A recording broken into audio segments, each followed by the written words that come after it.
Single dad gives up his only train seat to a weary mom and freezes when he realizes she's the one who vanished years ago. Hello, viewer. Thanks for joining us. Leave a like and share your thoughts in the comments along with the city you're watching from. Now let's continue with the story. Peter Morris stared at the conference room clock, watching the minute hand crawl past 6:30. The quarterly budget meeting had stretched into its third hour, and his phone buzzed relentlessly with messages from Mrs. Patterson, his babysitter. Need to leave at 6 sharp today. Emergency with my sister. Peter, where are you? I really need to go. I'm leaving Sophia with the neighbor. She's getting cranky. His jaw tightened as his supervisor droned on about cost projections. Sophia would be furious. Thursday was their pizza night, and she'd been talking about it all week. At 4 years old, she had the memory of an elephant and the emotional vocabulary of a tiny philosopher. Morris, you've been quiet. Thoughts on the Q3 infrastructure budget? Peter forced his attention back to the room. The numbers look solid. We should prioritize the downtown project, better ROI, shorter timeline. His phone buzzed again. Mrs. Patterson, Sophia's crying. She wants her daddy. The meeting finally ended at 7:15. Peter grabbed his jacket and bolted for the elevator, his heart hammering. 3 years of single parenthood had taught him that every minute of delay multiplied into exponential chaos. The subway platform was packed with evening commuters. Peter weaved through the crowd, checking his phone. No new messages, good or bad, he couldn't tell. The train arrived, already stuffed with passengers. Peter squeezed through the doors, grateful for once to be traveling alone. Usually, he'd have Sophia's stroller, her backpack, and her running commentary about every stranger they encountered. 20 minutes later, he was jogging up the stairs to his apartment building. Mrs. Patterson met him at the door, her expression a mixture of relief and exhaustion. She's been asking for you non-stop, she said, handing him Sophia's tiny backpack. I gave her dinner, but she barely touched it. Daddy! Sophia's voice echoed from the living room. She appeared in the hallway, her dark curls wild, her favorite purple dress wrinkled from a day of activities. Hey, sweetheart! Peter knelt and opened his arms.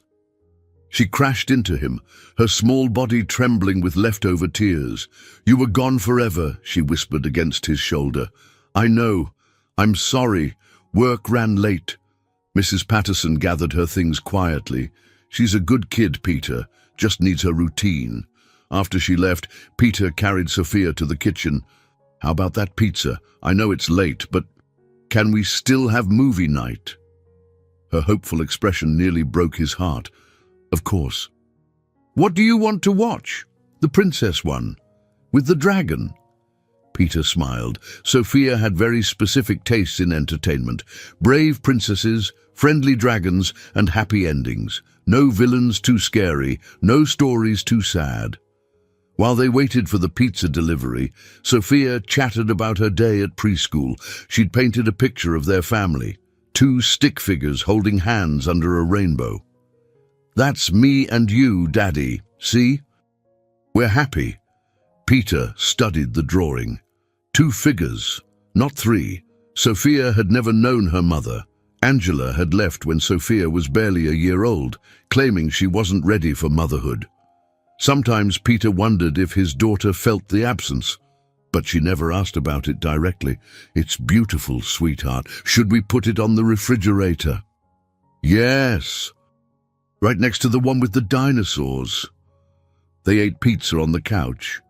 Sophia curled against his side, her eyelids growing heavy as the animated princess befriended a misunderstood dragon. Peter watched her more than the movie, memorizing the way she absently twirled her curls when she was sleepy. Daddy, are you sad? The question caught him off guard. Why would you think that? You make the same face as when you look at the pictures in the box. Peter's chest tightened.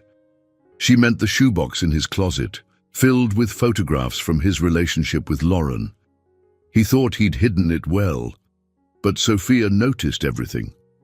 "Sometimes grown-ups think about things that make them a little sad," he said carefully. "But that doesn't mean they're not happy with what they have." Sophia nodded solemnly. Like when I miss Grandma, but I'm still happy with you." Exactly like that. She fell asleep during the movie's climax, her small hand fisted in his shirt. Peter carried her to bed, tucking her favorite stuffed elephant beside her pillow. Back in the living room, he cleaned up the pizza boxes and thought about her question. Was he sad or just tired? 3 years of single parenthood had blurred the lines between exhaustion and loneliness. Tomorrow would bring another day of balancing deadlines and daddy duties. But tonight, Sophia was safe, fed, and loved. Sometimes that had to be enough. Friday morning arrived too soon.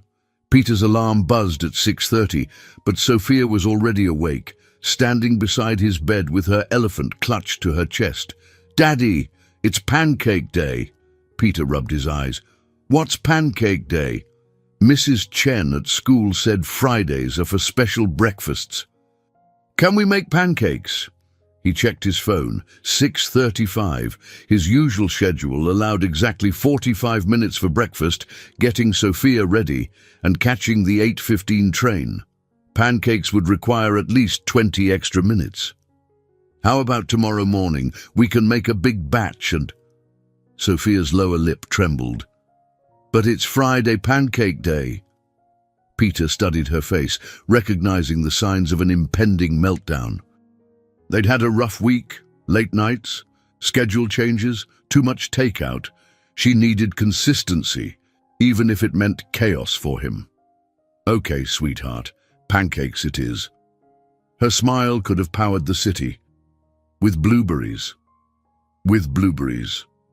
The next hour passed in controlled chaos. Sophia insisted on helping, which meant flour on the counter, eggshells in the batter, and a lengthy debate about the proper pancake flipping technique. But her laughter filled the kitchen, and Peter realized how much he'd missed these moments. "This one looks like a dinosaur," Sophia announced, pointing at a particularly misshapen pancake. "I see it. A friendly dinosaur." "All dinosaurs are friendly if you're nice to them." Peter smiled at her logic. Sophia's worldview was beautifully simple. Kindness solved everything. Every story had a happy ending, and love conquered all obstacles. They made it to preschool with 5 minutes to spare. Sophia hugged him goodbye, her backpack bouncing as she ran to join her friends. Peter watched through the window as she showed off her lunchbox to a shy boy sitting alone at a table. Within minutes, she'd convinced him to join her group. "She's got a gift," said Mrs. Chen, Sophia's teacher. "Natural empathy. She sees when someone needs a friend." The observation stayed with Peter during his commute. Sophia's instinct for kindness came naturally. She'd never been taught to be suspicious or self-protective. He hoped the world wouldn't change that about her. At work, Peter threw himself into project deadlines, trying to make up for yesterday's lost time. The downtown infrastructure project was his baby, a complex renovation that would modernize the city's oldest district while preserving its historical character. Around noon, his phone buzzed with a text from his sister Emma. "Mum called. She's coming for a visit next weekend. Fair warning." Peter stared at the message. His mother meant well, but her visits always came with subtle criticism about his parenting choices and not so subtle hints about finding Sophia a proper mother figure. He typed back, "How long?" 3 days. "She's bringing photo albums, says Sophia needs to know about family history." Peter groaned. Family history meant stories about his failed relationships, particularly Lauren. His mother had never understood why he'd let such a wonderful girl slip away. She didn't know about the letter Lauren had left, or the months of silence that followed. The afternoon crawled by in a series of meetings and phone calls. Peter found himself watching the clock, counting down to pickup time. He'd started doing this more often lately, living for the moments when he could focus entirely on Sophia. At 5:30, he packed up his desk and headed for the subway. The evening commute was always lighter than the morning crush, but still crowded enough to make him grateful for his noise-cancelling headphones. The train pulled into Sophia's station exactly on time. Peter smiled as he walked toward the preschool, anticipating her excited chatter about her day. She'd want to know about his work, his lunch, whether he'd seen any interesting dogs on the street. But when he arrived at the classroom, Sophia was sitting alone at the reading corner, her usual energy noticeably absent. "Rough afternoon," Mrs. Chen explained quietly. She got upset during story time. The book was about a little girl visiting her grandmother, and Sophia started crying, said she missed having a grandma nearby. Peter's chest tightened. His mother lived 3 states away, and Angela's parents had never shown interest in Sophia. The little girl was surrounded by love, but she was starting to notice what was missing. "Hey, sweetheart," he said gently, kneeling beside her chair. "Ready to go home?" Sophia nodded but didn't speak. She held his hand during the walk to the subway, her usual stream of questions replaced by thoughtful silence. On the train, she curled up in the seat beside him and closed her eyes. Peter watched her peaceful expression and wondered if he was enough. Was love sufficient, or did she need more than one person could provide? The question followed him all the way home.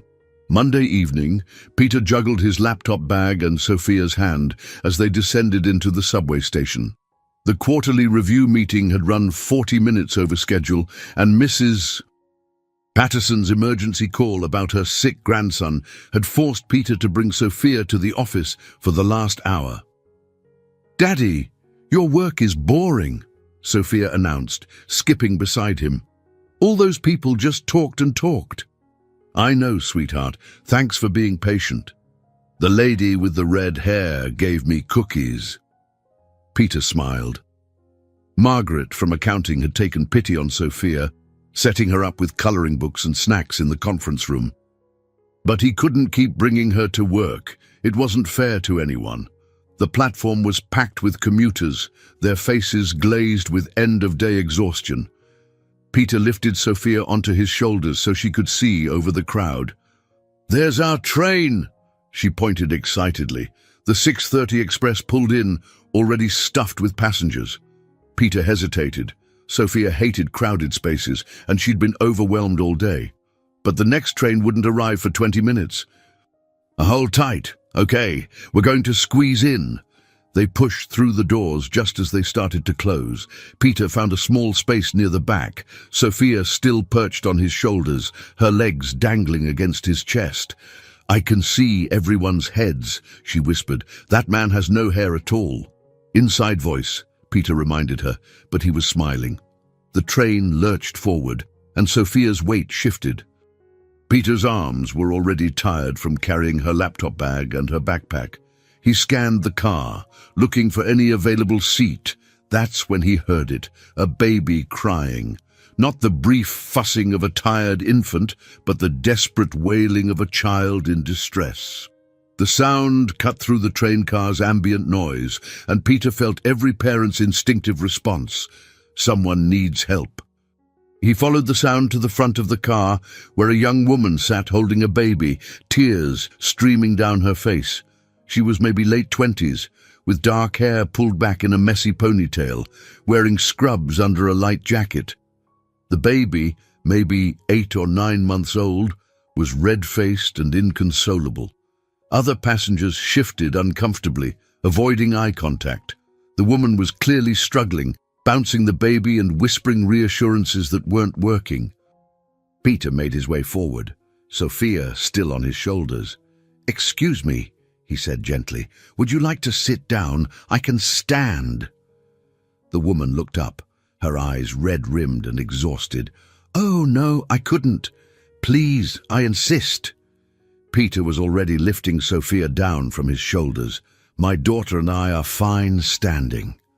The woman hesitated, then nodded gratefully.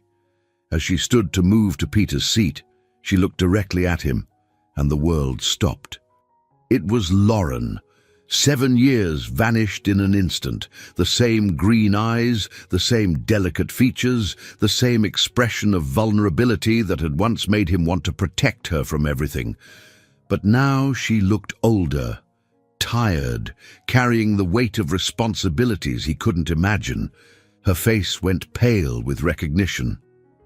Peter. Lauren. Her name felt foreign on his tongue after so many years of silence. They stared at each other across the crowded train car, both frozen in disbelief. The baby's crying had softened to intermittent whimpers, but the tension between them was palpable. Sophia tugged on Peter's sleeve. "Daddy, who is that?" "This is..." Peter struggled for words. "This is Lauren, an old friend." Lauren's eyes moved to Sophia, taking in her dark curls and inquisitive expression. "She's beautiful," she said softly. "Thank you." Peter felt the weight of 7 years of unspoken words pressing down on him. "Is this your son?" "Sean, he's 8 months old." Lauren's voice was barely audible above the train's noise. An awkward silence stretched between them. Other passengers were starting to stare, sensing the emotional undercurrent. "The seat," Peter said finally, gesturing toward where he'd been standing. "Right." "Thank you." Lauren moved carefully, settling into the seat with Sean in her arms. The baby had calmed down, seemingly exhausted from crying. Peter remained standing nearby, Sophia pressed against his legs, her curious eyes moving between him and Lauren. The train swayed gently as it picked up speed, but Peter felt like he was standing on shifting ground. "I didn't know you were back in the city," he said, his voice carefully neutral. 6 months now. I'm working at St. Mary's Hospital." Lauren adjusted Sean's blanket, avoiding Peter's eyes. "Pediatric emergency medicine. You always wanted to work with children." "Yes." A pause. "What about you?" "Still engineering. Downtown infrastructure project. We're renovating the historic district." The conversation was stilted, formal, nothing like the easy flow they'd once shared. But underneath the politeness, Peter could feel the questions burning. "Why did you leave? Where have you been? Why didn't you say goodbye?" The train began to slow as it approached the next station. The train swayed gently as it moved through the tunnel, creating an odd intimacy in the crowded car. Peter found himself studying Lauren's face, cataloguing the changes 7 years had made. She was thinner than he remembered, with fine lines around her eyes that spoke of sleepless nights and worry. But she was still achingly beautiful. Sophia had grown restless, shifting from foot to foot beside him. "Daddy, my legs are tired." "I know, sweetheart, just a few more stops." Lauren looked up from Sean, who had finally settled into a peaceful doze. "She can sit with me if she wants. There's room." Sophia looked at Peter questioningly. He nodded, and she climbed onto the seat beside Lauren, careful not to disturb the sleeping baby. "What's his name?" Sophia asked, pointing at Sean. "Sean. He's still little, so he gets tired easily." "I remember being little. Daddy says I used to cry a lot too." Sophia studied Sean's peaceful face. "He has nice hair. It's curly like mine." Lauren smiled, the first genuine expression Peter had seen from her. "It is like yours, very pretty curls. Daddy says my hair is like my mommy's, but I never met her." Peter felt heat rise in his cheeks. Sophia's innocent observation hung in the air, and he saw Lauren's expression shift to one of careful understanding. "That must be hard sometimes," Lauren said gently. Sophia shrugged with 4-year-old pragmatism. "I have Daddy. He takes good care of me." "I can see that." Lauren's eyes met Peter's briefly. "You're lucky to have such a good daddy." The train began to slow, and Peter checked the station signs.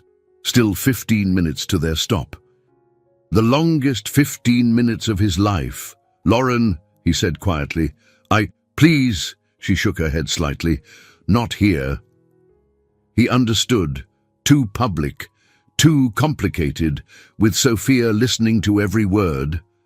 But the questions were burning in his chest, demanding answers he'd waited 7 years to hear. Sophia had struck up a conversation with Sean, who was now awake and gurgling contentedly. She was making faces at him, delighted when he smiled in response. "He likes you," Lauren observed. "Babies are easy," Sophia said matter-of-factly. "You just have to be silly and gentle."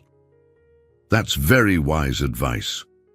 Peter watched the interaction, struck by Sophia's natural ease with the baby. She'd never been around infants much, but her instincts were perfect. Soft touches, funny faces, a soothing voice. "Do you live nearby?" Lauren asked, the question directed at Peter, but casual enough that Sophia wouldn't think it strange. "And do Maple Street, about 6 blocks from the station." "Oh," Lauren's voice was carefully neutral. "That's close to where we used to." "Yeah." Peter cut her off before she could finish. Sophia didn't need to hear about the apartment they'd shared, the plans they'd made, the future that had evaporated overnight. The train pulled into the next station, and several passengers got off. The car was less crowded now, but Peter remained standing near Lauren and Sophia, unwilling to move away, despite the emotional minefield they were navigating. "Are you a doctor?" Sophia asked Lauren, noticing her scrubs. "Yes, I am. I help take care of children when they're sick or hurt." "Like a superhero," Lauren laughed, a sound that transported Peter back 7 years to lazy Sunday mornings and shared jokes. "I suppose so." "Though I don't have a cape." "The best superheroes don't need capes," Sophia said seriously. "They just need to be kind." "Your daughter is remarkable," Lauren said to Peter. "She is." Pride swelled in his chest. "She's the best thing that ever happened to me." Sean began to fuss again, and Lauren shifted him to her shoulder, patting his back rhythmically. The motion was practiced, automatic, the movements of a mother who'd done this thousands of times. "Is his daddy at home?" Sophia asked innocently. Lauren's expression tightened almost imperceptibly. "No, sweetheart. It's just Sean and me." Sophia nodded with understanding. "Like me and Daddy. That's okay. Sometimes families are just 2 people." "That's right." The train began to slow again, and Peter recognized the approaching station. 2 more stops until theirs. "Sophia, we need to get ready to get off soon," he said. "Or can Lauren and Sean come with us?" Sophia asked hopefully. "They probably need to go to their own home," Peter replied carefully. "Actually," Lauren said quietly, "we get off at Central Avenue too." Peter's heart skipped. Central Avenue was their station, the same station where they'd commuted together years ago when they'd shared that apartment on Maple Street. "Really?" Sophia bounced excitedly. "And then we can walk together." Lauren and Peter exchanged a look over Sophia's head. The weight of coincidence, or fate, settled between them. "I suppose we can," Lauren said softly. The train pulled into Central Avenue station, and Peter gathered their things. As they prepared to exit together, he couldn't help but wonder if this was the universe's way of giving them a second chance, or just a cruel reminder of everything they'd lost. The evening air was crisp as they emerged from the subway station onto Central Avenue. Peter felt disoriented, as if he'd stepped back in time. The familiar storefronts, the coffee shop on the corner where he and Lauren used to meet, everything was exactly as he remembered, but nothing felt the same. Sophia skipped ahead, then turned back to walk beside Lauren, chattering about her day at preschool. Sean dozed peacefully in Lauren's arms, lulled by the gentle motion of walking. "The swing set at school has new chains," Sophia was explaining. "They're blue instead of silver. Mrs. Chen says blue is more cheerful." "I think Mrs. Chen is right," Lauren replied. "Blue is a happy color." Peter walked slightly behind them, still processing the surreal nature of the situation.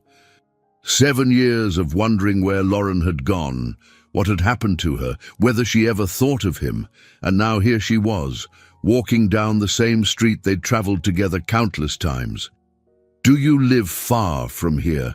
Peter asked, his voice carefully casual. "Pine Street, about 4 blocks. Lauren glanced at him. "I know it's close to where we used to." "The apartment's still there," Peter said quietly.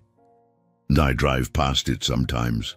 An uncomfortable silence fell between them. Sophia, oblivious to the tension, had discovered a dog being walked by its owner and was requesting permission to pet it. "Can I, Daddy, please?" The dog owner, an elderly woman with kind eyes, smiled. "Charlie loves children. He's very gentle."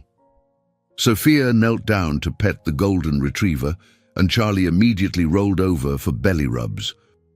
Lauren watched with amusement as Sophia provided detailed commentary about the dog's soft fur and friendly personality. "She's wonderful with animals," Lauren observed. "She's wonderful with everyone," Peter replied. "Sometimes I worry she's too trusting. The world needs more people like her." They resumed walking after Sophia reluctantly said goodbye to Charlie. The conversation felt safer now, focused on Sophia rather than their complicated past. "How long have you been back?" Peter asked. 6 months. I finished my residency in Chicago, then took the position at St. Mary's." "Chicago?" Peter absorbed this information. "All this time, you were in Chicago." "Peter, Lauren started, then stopped.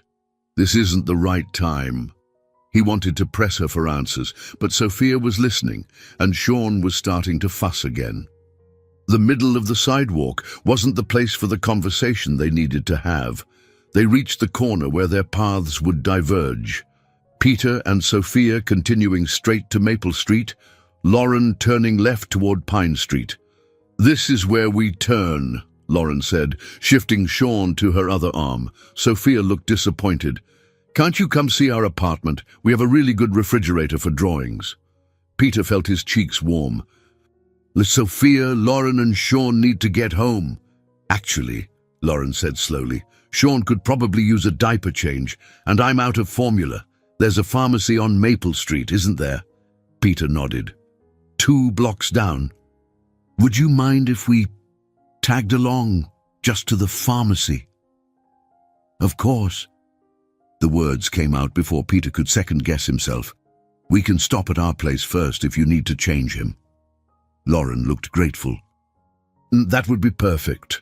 They walked the remaining blocks to Peter's apartment building. Sophia provided a running commentary about their neighborhood, the bakery that made the best cookies, the park with the tall slide, the house with the garden full of butterflies.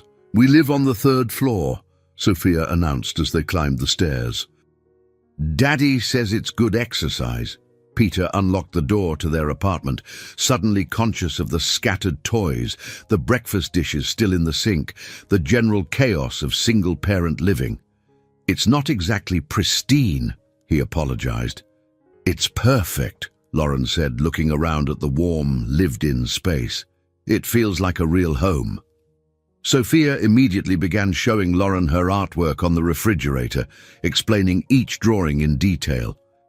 Sean had woken up and was looking around with wide, curious eyes. "The bathroom's down the hall," Peter said. "There are clean towels in the cabinet." "Thank you." Lauren paused at the bathroom door. "Peter, I know this is strange." "It's okay," he said quietly. "We're just helping out a friend." But as Lauren disappeared into the bathroom with Sean, Peter wondered if that's all they were, friends helping friends. The familiarity of having her in his space, the easy way Sophia had accepted her presence, the way his heart had been racing since the moment he recognized her on the train. It all felt like something much more complicated than friendship, something that might be worth exploring if they could navigate the minefield of their shared past. Lauren emerged from the bathroom with Sean, who was now clean and considerably happier. She'd pulled her hair from its messy ponytail, and Peter was struck again by how familiar yet different she looked. Much better, she said, bouncing Sean gently. Thank you. Sophia had arranged her stuffed animals in a semicircle on the living room floor. I'm showing Sean my friends, she announced. This is Mr. Elephant, and this is Princess Bunny, and this is Dragon, but he's a nice dragon. Sean reached for Dragon with chubby fingers, and Sophia carefully placed the soft toy within his grasp. He likes it, Sophia clapped her hands. Dragons are good luck, Daddy says. Peter felt Lauren's questioning glance. It's a long story, he said. Something about conquering fears. I'd like to hear it sometime. The words slipped out before Lauren could stop them, and an awkward silence followed. Would you like some coffee? Peter asked, desperate to fill the quiet. I was about to make some anyway. That would be wonderful. Hospital coffee is terrible. Peter busied himself with the coffee maker, hyper-aware of Lauren's presence in his kitchen. She was studying the photographs on his refrigerator, pictures of Sophia at various ages, family gatherings, everyday moments that told the story of their life together. She looks just like you, Lauren said softly. Everyone says that. Sometimes I wonder if she got anything from Angela. Angela? Peter paused, realizing Lauren knew nothing about his life after she'd left. Sophia's mother. We were together for about 2 years. She left when Sophia was a year old. I'm sorry. Lauren's voice was gentle. That must have been incredibly difficult. It was, but honestly. Peter glanced toward the living room, where Sophia was now singing a lullaby to Sean. I think we're better off. Angela never really wanted to be a mother. Sophia deserves someone who chooses her every day. Lauren nodded, understanding evident in her expression. What about Sean's father? Similar story. Marcus was. He wasn't ready for the responsibility. He left when I was 6 months pregnant. Peter poured coffee into 2 mugs, adding cream to Lauren's without asking. Muscle memory from years past. She noticed, you remembered. Some things you don't forget. They stood in the kitchen, drinking coffee and listening to Sophia's animated conversation with Sean, who was responding with delighted squeals. She's incredible with him, Lauren observed. The most 4-year-olds would be jealous of attention going to a baby. Sophia's always been like that. She sees someone who needs something and she just helps. Peter leaned against the counter. Sometimes I worry she's too empathetic. The world can be cruel to people who care too much. Or maybe the world needs more people who care that much. Their eyes met across the kitchen, and Peter felt the familiar pull he'd never quite shaken. 7 years, a failed relationship, single parenthood, and the daily grind of survival. None of it had erased what he'd felt for Lauren. Lauren, he started, then stopped. Earlier, on the train, you said this wasn't the right time to talk. When would be? She was quiet for a long moment, watching Sean grab for Sophia's hair. And I don't know if there ever is a right time for some conversations. We can't just pretend the past doesn't exist. Can't we? Her voice was barely a whisper. Wouldn't that be easier? Maybe. But I've spent 7 years wondering what happened. Why you left. If I did something wrong. Lauren set down her coffee mug, her hands trembling slightly. You didn't do anything wrong, Peter. You were perfect. That was part of the problem. Before Peter could ask what she meant, Sophia appeared in the kitchen doorway. Sean fell asleep, she announced proudly. I sang him the lullaby Daddy sings to me. Lauren went to check on her son, who was indeed sleeping peacefully on the living room rug, surrounded by Sophia's stuffed animals like a tiny prince in an enchanted forest. We should probably go, Lauren said reluctantly. It's getting late, and he'll be hungry when he wakes up. The pharmacy, Peter remembered. You needed formula. Right. They gathered their things, Sophia insisting on giving Dragon to Sean for protection during his nap. Lauren tried to refuse, But Sophia was adamant. He needs a friend for tonight. Daddy says everyone needs a friend. Lauren's eyes glistened as she accepted the stuffed dragon. Thank you, Sophia. That's very generous. As they prepared to leave, Sophia tugged on Lauren's sleeve. Can we see you again? Sean needs more friends, and I know lots of good games. Lauren looked at Peter, uncertainty written across her face. We'll see, sweetheart. That means maybe, Sophia informed Sean, who was stirring in Lauren's arms. But Daddy says maybe is better than no. They walked to the pharmacy together, Sophia maintaining a steady stream of chatter about her favorite brands of crackers and which vitamins taste the best. Peter found himself watching Lauren navigate the baby formula aisle with practiced efficiency. You're good at this, he said. The single-parent thing. I'm learning. Some days are better than others. At the checkout line, Sean began to fuss, and Sophia immediately started making silly faces to distract him. Other customers smiled at the little girl's antics, and Peter felt that familiar surge of pride. Outside the pharmacy, they stood at the crossroads again, literally and figuratively. Thank you, Lauren said, for the seat, for the coffee, for letting Sophia share her dragon. You didn't have to. Yes, I did. Peter's voice was firm. That's what people do for each other. Lauren nodded, understanding that he meant more than just the immediate kindness. Goodbye, Sophia, she said, kneeling down to hug the little girl. Bye, Lauren, bye, Sean, take good care of Dragon. Peter watched them walk away, Lauren's figure disappearing into the evening shadows. Sophia slipped her hand into his. I like her, Daddy. Yeah, sweetheart. Me too.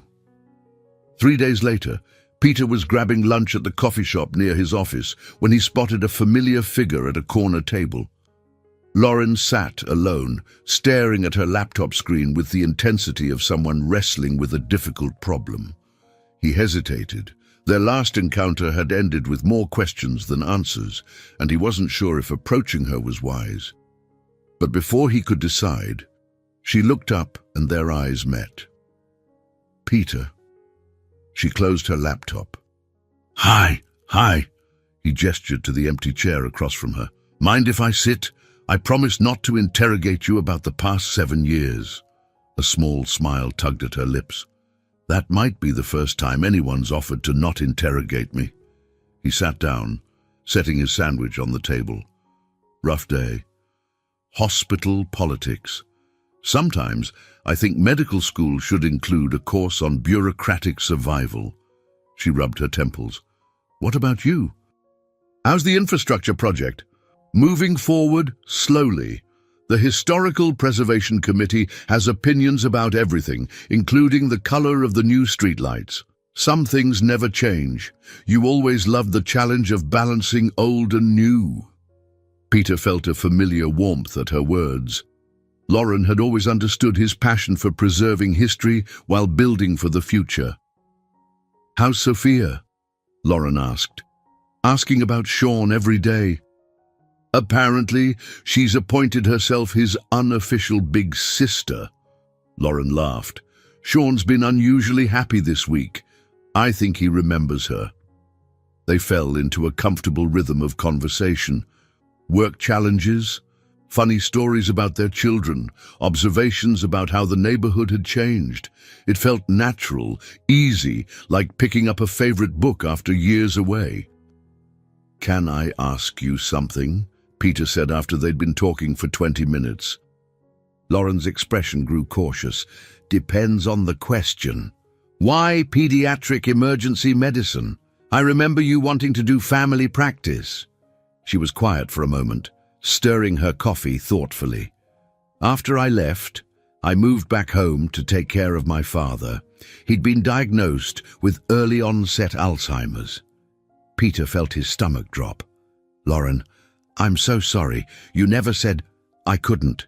He'd made me promise not to tell anyone until we knew more. The diagnosis was devastating. My mother couldn't handle it alone. So you just left everything, your residency, Your life here, us. My residency program had a partnership with a hospital in Chicago. I was able to transfer. Lauren's voice was carefully controlled. It seemed like the best solution for everyone. Everyone except me. The words came out harsher than Peter intended. I spent months thinking I'd done something wrong. That you'd realized you didn't love me. Lauren's eyes filled with tears. I wrote you a letter. I tried to explain. You left a note saying you couldn't stay. That's not an explanation, Lauren.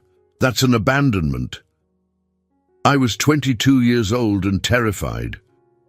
Her voice rose slightly. Then she glanced around and lowered it. My father was losing himself piece by piece. My mother was falling apart, and I couldn't burden you with that. We'd only been together 8 months. You should have let me decide what I could handle. Would you have come with me, given up your career, your life here, to move to Chicago and help care for a man you'd met twice? Peter opened his mouth to say yes, then stopped. At 25, would he have been ready for that level of commitment? The honest answer was complicated. I don't know, he admitted. But I would have wanted the chance to choose. Lauren nodded, tears spilling over. You're right, I was a coward. I took the choice away from both of us. They sat in silence for several minutes, the weight of 7 years of misunderstanding settling between them. How is he now? Peter asked gently. Your father. He passed away 2 years ago. The last year was very difficult. But there were good moments too. Days when he remembered me, when we could talk about books or listen to music together. And your mother. She's doing better. She moved to a retirement community near my brother in Denver. She's made friends, joined a book club. She's finding herself again. Peter reached across the table and touched Lauren's hand briefly. I'm glad you were there for them, even if I didn't understand at the time. Thank you. She wiped her eyes with her napkin. What about you? How did you meet Angela? Peter shifted uncomfortably. She was a colleague's sister. We started dating about a year after you left. I think I was trying to prove to myself that I could move on. But you couldn't. I convinced myself I had. But looking back, Peter shook his head, I don't think I ever really got over you leaving. Angela used to say I was emotionally unavailable. Was she right? Probably. I loved Sophia fiercely from the moment she was born, but I don't think I ever truly loved Angela. She deserved better than that. Lauren checked her watch. I should get back to the hospital. But Peter... Yeah? I'm glad we talked. Really talked. I mean, me too. He stood as she gathered her things. Maybe we could do this again. I still have questions. I'm sure you do. And I owe you answers. She paused at the door. Tell Sophia that Sean still sleeps with Dragon every night. After she left, Peter sat alone with his half-eaten sandwich, processing everything she'd revealed. The anger he'd carried for 7 years was complicated now by understanding and something that felt dangerously like hope. Saturday morning found Peter and Sophia at Riverside Park, their weekly tradition since she'd turned 3. Sophia loved the playground, but Peter came for the peaceful atmosphere and the chance to watch his daughter navigate the social dynamics of childhood. Daddy, can I go on the big slide? Sophia asked, eyeing the tall spiral slide that had intimidated her just months ago. Of course, I'll be right here watching. Peter settled onto a bench with his coffee, enjoying the crisp autumn air and Sophia's delighted squeals as she conquered her fears. The park was busy with weekend families, parents pushing strollers, children chasing each other across the grass, teenagers playing frisbee near the pond. He was so focused on Sophia that he almost missed the familiar voice behind him. Peter, what are the odds? He turned to find Lauren approaching with Sean in a stroller, looking genuinely surprised to see him.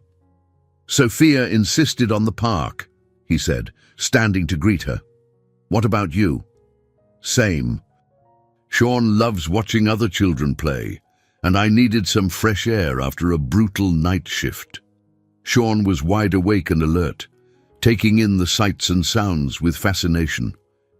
He'd grown noticeably in the few days since Peter had seen him, looking more like a little boy and less like a baby. "Daddy!" Sophia's voice carried across the playground. "Look how high I can go!" She was at the top of the climbing structure, waving enthusiastically. Peter waved back, then noticed her expression change to one of excited recognition. "Lauren, Sean!" Sophia scrambled down the structure with impressive speed and ran toward them. "You came to our park."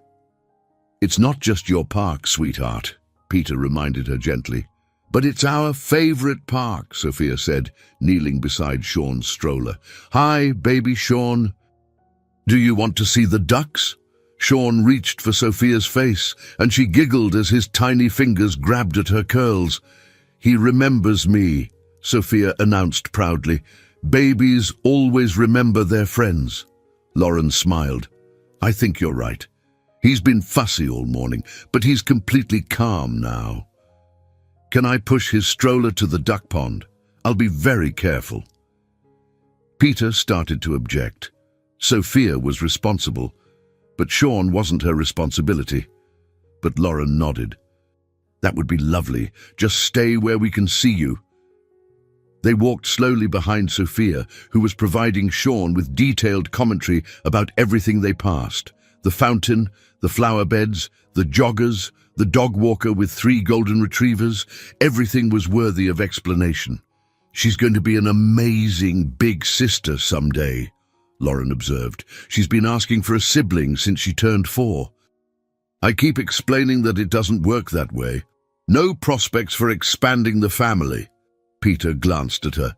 "Dating as a single parent is complicated. Most women aren't ready for an instant family. The right woman would be." They reached the duck pond, where Sophia had carefully positioned Sean's stroller for optimal duck viewing. Several families were feeding the ducks, and Sean was mesmerized by the sight of children throwing breadcrumbs into the water. "And look, Sean," Sophia said, pointing. "The brown ones are mallards, and the white ones are domestic ducks. Daddy taught me that." "Your daddy knows a lot about ducks," Lauren said. "He knows about everything. Well, almost everything. He doesn't know how to braid hair very well." Peter felt his cheeks warm. "We're working on it." "Maybe Lauren could teach you," Sophia suggested hopefully. "She has pretty hair, so she probably knows how to braid." "Sophia," Peter warned gently. "I could," Lauren said quietly. "I mean, if you wanted to learn, it's not that difficult once you get the technique." Before Peter could respond, Sophia was jumping up and down with excitement. "Really? Can we do it now? Please?" "I don't think," Peter started. "Please, Daddy. My hair gets so tangled, and the ponytails always fall out." Peter looked at Lauren, who was watching Sophia with an expression of genuine affection. "If Lauren doesn't mind, I don't mind at all." They found a quieter spot near a large oak tree. Lauren sat on a bench with Sophia between her knees, while Peter pushed Sean's stroller back and forth to keep him content. "The key is to keep even tension," Lauren explained, her fingers working through Sophia's curls. "And too loose and it falls apart, too tight and it hurts." Sophia sat perfectly still, clearly enjoying the attention. "My friend Emma's mum braids her hair every morning. It always looks so pretty." "Well, now your daddy can braid yours too." Peter watched Lauren's gentle movements, the way Sophia relaxed under her touch. There was something achingly domestic about the scene, like a glimpse of what might have been or what could still be. "There," Lauren said, securing the braid with Sophia's hair elastic. "Perfect." Sophia ran to the pond's edge to see her reflection in the water. "I look so grown up." "You look beautiful," Peter agreed, his voice slightly hoarse. "Thank you, Lauren," Sophia said, throwing her arms around Lauren's waist. "You're the best at braids." Lauren hugged her back, and Peter saw tears in her eyes. "Thank you for letting me help," Sean began to fuss, and Lauren stood to tend to him. As she lifted him from the stroller, Peter caught sight of her expression, soft, maternal, content in a way he hadn't seen 7 years ago. "We should probably head home," Lauren said reluctantly. "Nap time approaches." "Can we come back next week?" Sophia asked hopefully. "All of us together?" Peter and Lauren exchanged a look over Sophia's head. "We'll see, sweetheart," Peter said.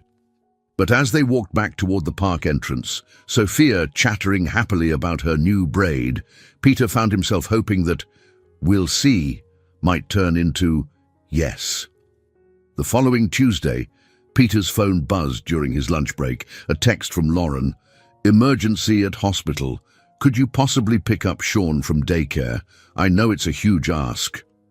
Peter stared at the message. Lauren was asking him for help, something she'd never done 7 years ago. He typed back quickly, "Of course, what's the address?" 20 minutes later, he was walking into Little Star's daycare with Sophia's car seat tucked under his arm. The daycare director, Mrs. Nguyen, looked surprised to see a stranger. "I'm here for Sean Collins," Peter explained. "His mother had an emergency at the hospital. She called ahead to authorize the pickup." Mrs. Nguyen checked her notes and nodded. "Yes, Dr. Collins called. You must be Peter. Sean's in the infant room." Peter found Sean sitting in a high chair, covered in what appeared to be pureed sweet potatoes. The 8-month-old broke into a huge smile when he saw Peter, reaching out his messy hands. "Well, hello there, buddy," Peter said, accepting a baby wipe from the caregiver. Looks like you've been finger painting with your lunch." Getting Sean cleaned up and buckled into Sophia's old car seat took longer than expected. The baby was fascinated by Peter's watch and kept grabbing for it every time Peter tried to adjust the straps. "You're going to come hang out with Sophia and me for a while," Peter explained as he carried the car seat to his truck. "Oh, she's going to be very excited." The drive to Sophia's preschool was punctuated by Sean's delighted babbling from the back seat. Peter found himself talking to the baby, explaining the traffic and pointing out interesting sights as if Sean could understand every word. Sophia's reaction was everything Peter had anticipated. "Sean!" she shrieked, abandoning her backpack to run toward them. "Why is he here?" "Is Lauren here too?" "Lauren had to work late at the hospital," Peter explained. "We're going to babysit Sean for a few hours." Sophia's eyes went wide with excitement. "Really? Can he come to our house? Can I show him my room?" Mrs. Chen appeared beside them, smiling at the scene, having a little brother for the afternoon. "Temporary little brother," Peter clarified. But yes." The walk home was slow, with Sophia insisting on pushing the stroller while providing Sean with detailed commentary about everything they passed. Sean seemed enchanted by her chatter, clapping his hands whenever she made funny faces. At home, Peter set Sean up in the living room with some of Sophia's old baby toys, while Sophia rummaged through her closet for appropriate entertainment. "Babies like colors and music," she announced, returning with a pile of picture books and her toy xylophone. "And they like soft things." Peter watched in amazement as Sophia naturally adjusted her playstyle to accommodate a baby. She spoke more softly, moved more slowly, and seemed to instinctively understand what would interest Sean versus what might overwhelm him. "Where did you learn to be so good with babies?" Peter asked. "I don't know. I just think about what I would want if I was little and scared." Peter's heart swelled with pride. At 4 years old, Sophia had more emotional intelligence than many adults. Around 4 o'clock, Lauren called, "Peter, I'm so sorry. The emergency surgery ran longer than expected. How's Sean?" "He's perfect. Sophia's been his personal entertainment director." "Is he being good? He can get fussy in new places." Peter looked at the living room, where Sophia was lying on her stomach reading a picture book aloud, while Sean sat beside her, chewing contentedly on a teething ring. He's been an angel, no fussing at all. Really? That's unusual. He's been having separation anxiety lately. Maybe he just needed a friend his own age, Lauren laughed. Sophia's 4, that's hardly his age. In his mind, anyone who plays peekaboo and makes silly noises is his age. Fair point. I should be able to pick him up around 6, if that's okay. Take your time. We're having fun. After hanging up, Peter returned to the living room to find Sophia attempting to teach Sean patty cake. Sean couldn't clap on command yet, but he was giggling at Sophia's enthusiasm. I think he's learning, Sophia said seriously. Babies need lots of practice. Peter sat down on the floor beside them, struck by how natural this felt. Not just caring for Sean, but the whole domestic scene, coming home to children, helping with homework, planning dinner around nap-time schedules. He'd built a good life with Sophia, but watching her interact with Sean made him realize what they'd been missing. Not just another person, but the energy of a bigger family, the complexity and richness that came with more than 2 people loving each other. When Lauren arrived at 6, she found all 3 of them on the living room floor. Sean was napping against Peter's chest, while Sophia quietly built block towers nearby. "How long has he been asleep?" Lauren whispered.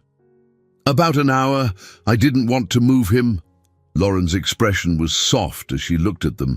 "Thank you, both of you. I don't know what I would have done without—" "You don't have to thank us," Peter interrupted gently. "We're glad we could help." "Can Sean come back tomorrow?" Sophia asked hopefully. Lauren and Peter exchanged a look. "We'll see," Lauren said. But as she carefully transferred Sean to his car seat, Peter caught her glance back at him, and he saw something in her eyes that looked like longing. Maybe they were both starting to see what could be possible. Thursday evening, Peter stood in his kitchen staring at his phone. He typed and deleted the same text message 5 times. "Would you and Sean like to come for dinner Saturday? Sophia's been asking." It was true. Sophia had been asking. Every day since Tuesday, she'd inquired about when Sean would visit again, but Peter's motivation was more complicated than his daughter's innocent request. Finally, he hit send before he could overthink it further. Lauren's response came quickly. "That's very sweet. What can I bring?" "Just yourselves. 6 p.m. Perfect. Sean usually naps from 4-5, so timing is good." Saturday arrived with unseasonably warm weather for October. Peter had cleaned the apartment twice, rearranged the living room to be more baby-friendly, and prepared what he hoped was an impressive but not try-too-hard dinner. Sophia had been a bundle of nervous energy all day, cleaning her room and practicing her best behavior in the mirror. "Do I look nice, Daddy?" she asked for the 4th time, smoothing down her favorite purple dress. "You look beautiful, sweetheart." "But remember, this is just dinner with friends." "I know. But Sean is little, so I have to be extra good, so he feels welcome." Peter's heart squeezed. Sophia's instinct to nurture was remarkable, but he worried about putting too much pressure on the evening. At exactly 6 o'clock, the doorbell rang. Sophia ran to answer it, then remembered her manners and waited for Peter. Lauren stood in the hallway with Sean in her arms, holding a bottle of wine and a container of what appeared to be homemade cookies. "Hi," she said, suddenly looking shy. "I brought dessert. I wasn't sure what Sean would eat, so I packed some baby food just in case." "You didn't need to bring anything," Peter said, stepping aside to let them in. "But thank you." Sophia was practically vibrating with excitement. "Sean, you came." "I cleaned my whole room for you." Sean reached for Sophia immediately, making his pick-me-up arms. Lauren laughed and carefully transferred him to Sophia's waiting embrace. "Careful, sweetheart," Peter cautioned. He's heavier than he looks." "I've got him," Sophia said confidently, adjusting her grip. "Come on, Sean. I want to show you my books." Peter watched nervously as Sophia carried Sean toward the living room, but she was remarkably careful, supporting his back and moving slowly. "She's incredible with him," Lauren said, echoing his thoughts. "I've never seen Sean take to someone so quickly. Sophia has that effect on people. She makes everyone feel special." They followed the children into the living room, where Sophia was already setting up an elaborate play area with pillows and toys. Sean sat contentedly in the middle of it all, perfectly happy to be the center of attention. "Something smells amazing," Lauren said. "Just chicken parmesan, nothing fancy." Peter felt suddenly self-conscious about his cooking. "I hope Sean will eat some of the plain pasta. He'll eat anything these days." He's in that phase where everything goes in his mouth to be investigated. They settled into an easy evening routine. Lauren helped Sophia feed Sean small pieces of soft pasta, while Peter finished preparing the salad. The conversation flowed naturally. Work stories, funny things their children had done, observations about parenthood that only other single parents would understand. "It's strange," Lauren said during dinner, watching Sophia make airplane noises to encourage Sean to eat. "I've been doing this alone for 8 months, but tonight feels like the first time I've relaxed in weeks." "Single parenting is exhausting," Peter agreed. "Even when you love it, even when you're good at it, it's relentless." "Do you ever miss having someone to share it with? The little moments, I mean, like when Sean does something new and I'm the only one who sees it." Peter looked at Sophia, who was currently entertaining Sean by making her fork dance across her plate. "Every day. Sophia took her first steps while I was at work. Mrs. Patterson called me crying because she felt bad that she'd witnessed it instead of me. That's both heartbreaking and sweet. Single-parent guilt is real. I'm always worried I'm missing something important." After dinner, they moved to the living room where Sean had discovered Sophia's collection of musical instruments. He was particularly fascinated by the toy piano, banging on the keys with delighted concentration. "He's going to be a musician," Sophia declared. "Look how he keeps rhythm." "I don't think random banging counts as rhythm," Peter said gently. "It does for babies. Everything is rhythm when you're learning." Lauren settled onto the couch beside Peter, close enough that he could smell her perfume, something light and floral that hadn't changed in 7 years.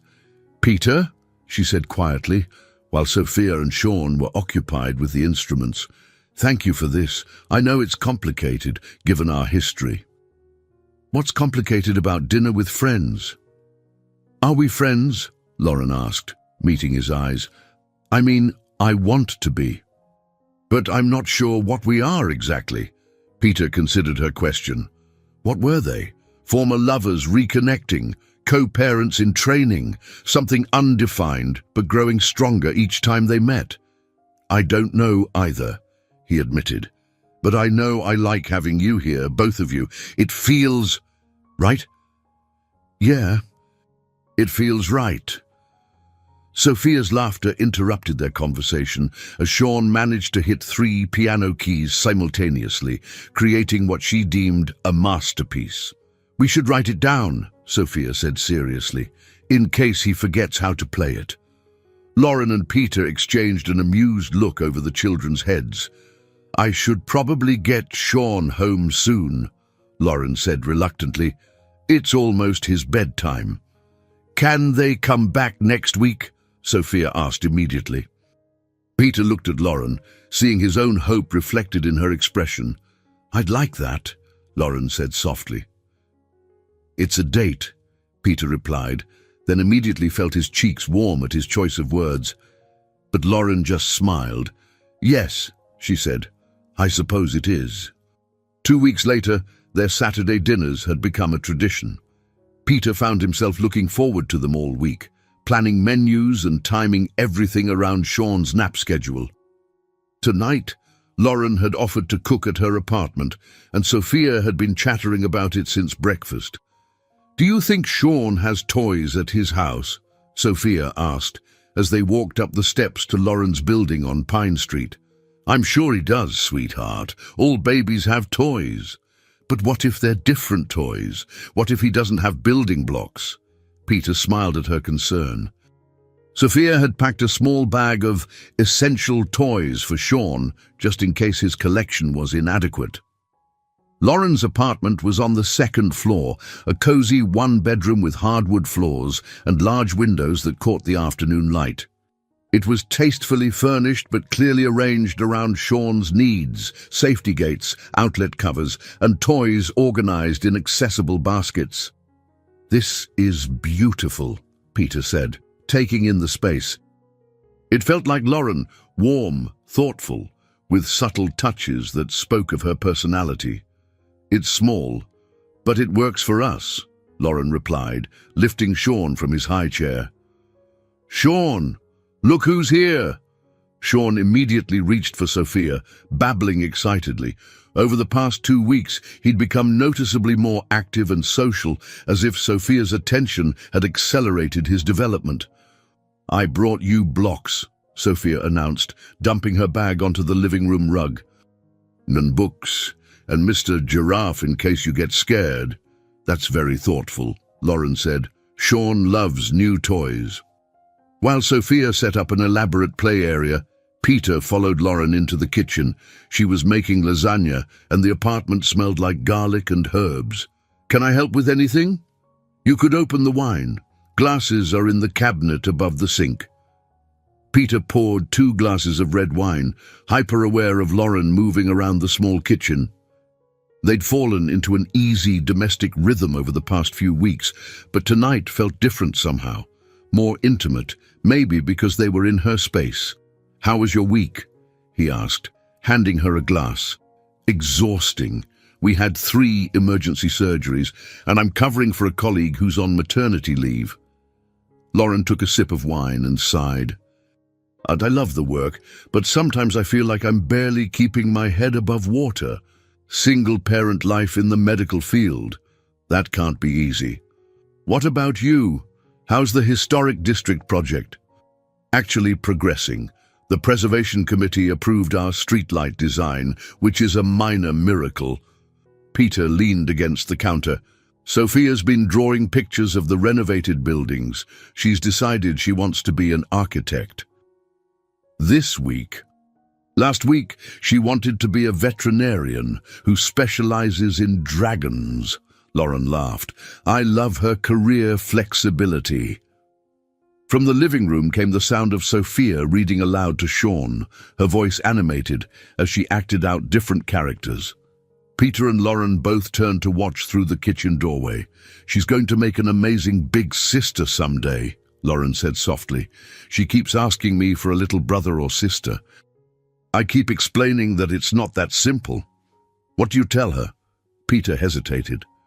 "That babies need 2 parents who love each other very much, and sometimes that takes time to find." Lauren's expression grew thoughtful. "Do you think you'll get married again? Have more children?" "I don't know. For a long time, I couldn't imagine trusting someone enough to build a life with them. But lately," he trailed off, realizing how dangerous this conversation was becoming. "Lately," Peter met her eyes, "lately I've been remembering what it felt like to want that, to believe it was possible." The kitchen grew quiet, except for the sounds of the children playing. Lauren set down her wineglass, her hands trembling slightly. "Peter, I know it's complicated," he said quickly. "And I know we have history, and there are a million reasons why this might not work, but I can't pretend I don't feel something when I'm with you." "I feel it too," Lauren whispered. "That's what scares me." "Why does it scare you?" "Because I hurt you once, because I ran when things got difficult, because I don't trust myself not to do it again." Peter stepped closer, close enough to touch her if he wanted to. "You're not the same person you were 7 years ago." "Neither am I." "How can you be sure?" Because you're here, because when you needed help you called me, because you're fighting for what you want instead of running from it. Lauren's eyes filled with tears. I don't want to hurt you again, or Sophia, or Sean. So don't. Before Lauren could respond, Sophia appeared in the kitchen doorway. Sean made a tower with my blocks. Kamsi! The moment broken, they followed Sophia into the living room where Sean had indeed stacked 3 blocks into a precarious tower. He was clapping proudly, clearly delighted with his architectural achievement. That's amazing, Sean, Sophia cheered. You're going to be an engineer like my daddy. Peter knelt beside the children, but he was acutely aware of Lauren settling onto the couch nearby. The conversation they'd started hung unfinished between them, full of possibility and danger in equal measure. During dinner, they kept the conversation light. Work stories, funny things the children had done, plans for the upcoming week. But Peter caught Lauren watching him when she thought he wasn't looking, and he wondered if she was feeling the same undercurrent of tension and hope. After Sean's bedtime routine, Sophia fell asleep on the couch, exhausted from an afternoon of entertaining. Peter covered her with a throw blanket, then joined Lauren on the small balcony overlooking the street. She's welcome to stay the night, Lauren said. I have an air mattress. That's generous, but I should get her home. School tomorrow. They stood in comfortable silence, watching the neighborhood settle into evening. Peter felt Lauren's presence beside him like a physical warmth. Peter, she said eventually, what we talked about earlier, we don't have to figure it all out tonight. He interrupted gently. We can take this slow, see what develops. And if it doesn't work out, if we try and fail, then we'll handle it like adults. But Lauren, he turned to face her, I think we owe it to ourselves to try. She nodded slowly. I think so too. As Peter carried sleeping Sophia down to his truck, he felt something shift inside his chest. For the first time in years, he was allowing himself to hope for more than just survival. He was hoping for happiness. The following Friday evening, Peter was getting Sophia ready for bed when his phone rang. Lauren's name on the screen made his heart skip. Their relationship had progressed to daily texts and calls, but she usually waited until after Sean's bedtime. Hey, he answered. Everything okay? Not really. Lauren's voice was strained. Sean's running a fever, and I think it might be an ear infection. I hate to ask, but could you possibly watch him tomorrow? I'm scheduled for a double shift, and I can't find anyone else. Of course. Do you want me to come over now, help with tonight? You don't have to, Lauren. I want to help. 30 minutes later, Peter and Sophia arrived at Lauren's apartment with a bag of supplies, children's fever reducer, extra blankets, and Sophia's healing stuffed animals. Sean was fussy and clingy, his usually cheerful demeanor replaced by tired whimpering. Lauren looked exhausted, her hair pulled back in a messy bun, still wearing scrubs from her shift. Hey, buddy, Peter said softly, taking Sean from Lauren's arms. You're not feeling good. Sean's fever had broken, but he was clearly uncomfortable. Peter walked him around the apartment, swaying gently and humming under his breath, techniques he'd learned during Sophia's baby years. How did you know to do that? Lauren asked, watching as Sean gradually relaxed against Peter's chest. Sophia was a difficult sleeper for the first 2 years. I got very good at the midnight sway and hum routine. Sophia had immediately set up a sick baby station on the living room floor, soft blankets, quiet toys, and her collection of picture books. When I'm sick, Daddy reads to me, she explained to Lauren, and he makes soup that tastes like hugs. Soup that tastes like hugs? It's chicken noodle with extra love stirred in, Peter clarified, feeling his cheeks warm. Lauren's expression softened. That sounds perfect. They spent the evening taking turns caring for Sean, who was most content when being held and gently rocked. Peter found himself falling naturally into the rhythm of infant care, checking temperatures, offering bottles, changing diapers with practiced efficiency. I can't believe how good you are with him. Lauren said around 10 o'clock, when Sean had finally fallen into a peaceful sleep in Peter's arms. Babies are babies. The basics don't change much. It's more than that. You're so calm, so confident. Sean trusts you completely. Peter looked down at the sleeping child, surprised by the surge of protectiveness he felt. I love him, he realized aloud. I actually love this little guy. Lauren's eyes filled with tears. He loves you too, both of you. When Sophia's not here, he crawls around looking for her. Sophia, who was curled up on the couch with a book, looked up at the mention of her name. Sean's going to be my little brother, she announced matter-of-factly. Sophia, Peter warned gently.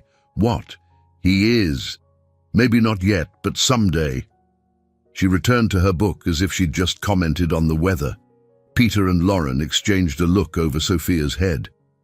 The casual certainty in her voice was both touching and terrifying. Kids see things simply, Lauren said quietly, maybe too simply. Around midnight, after Sophia had fallen asleep on the couch and Sean was resting comfortably in his crib, Peter and Lauren found themselves alone in her kitchen. Thank you, Lauren said, moving closer to him.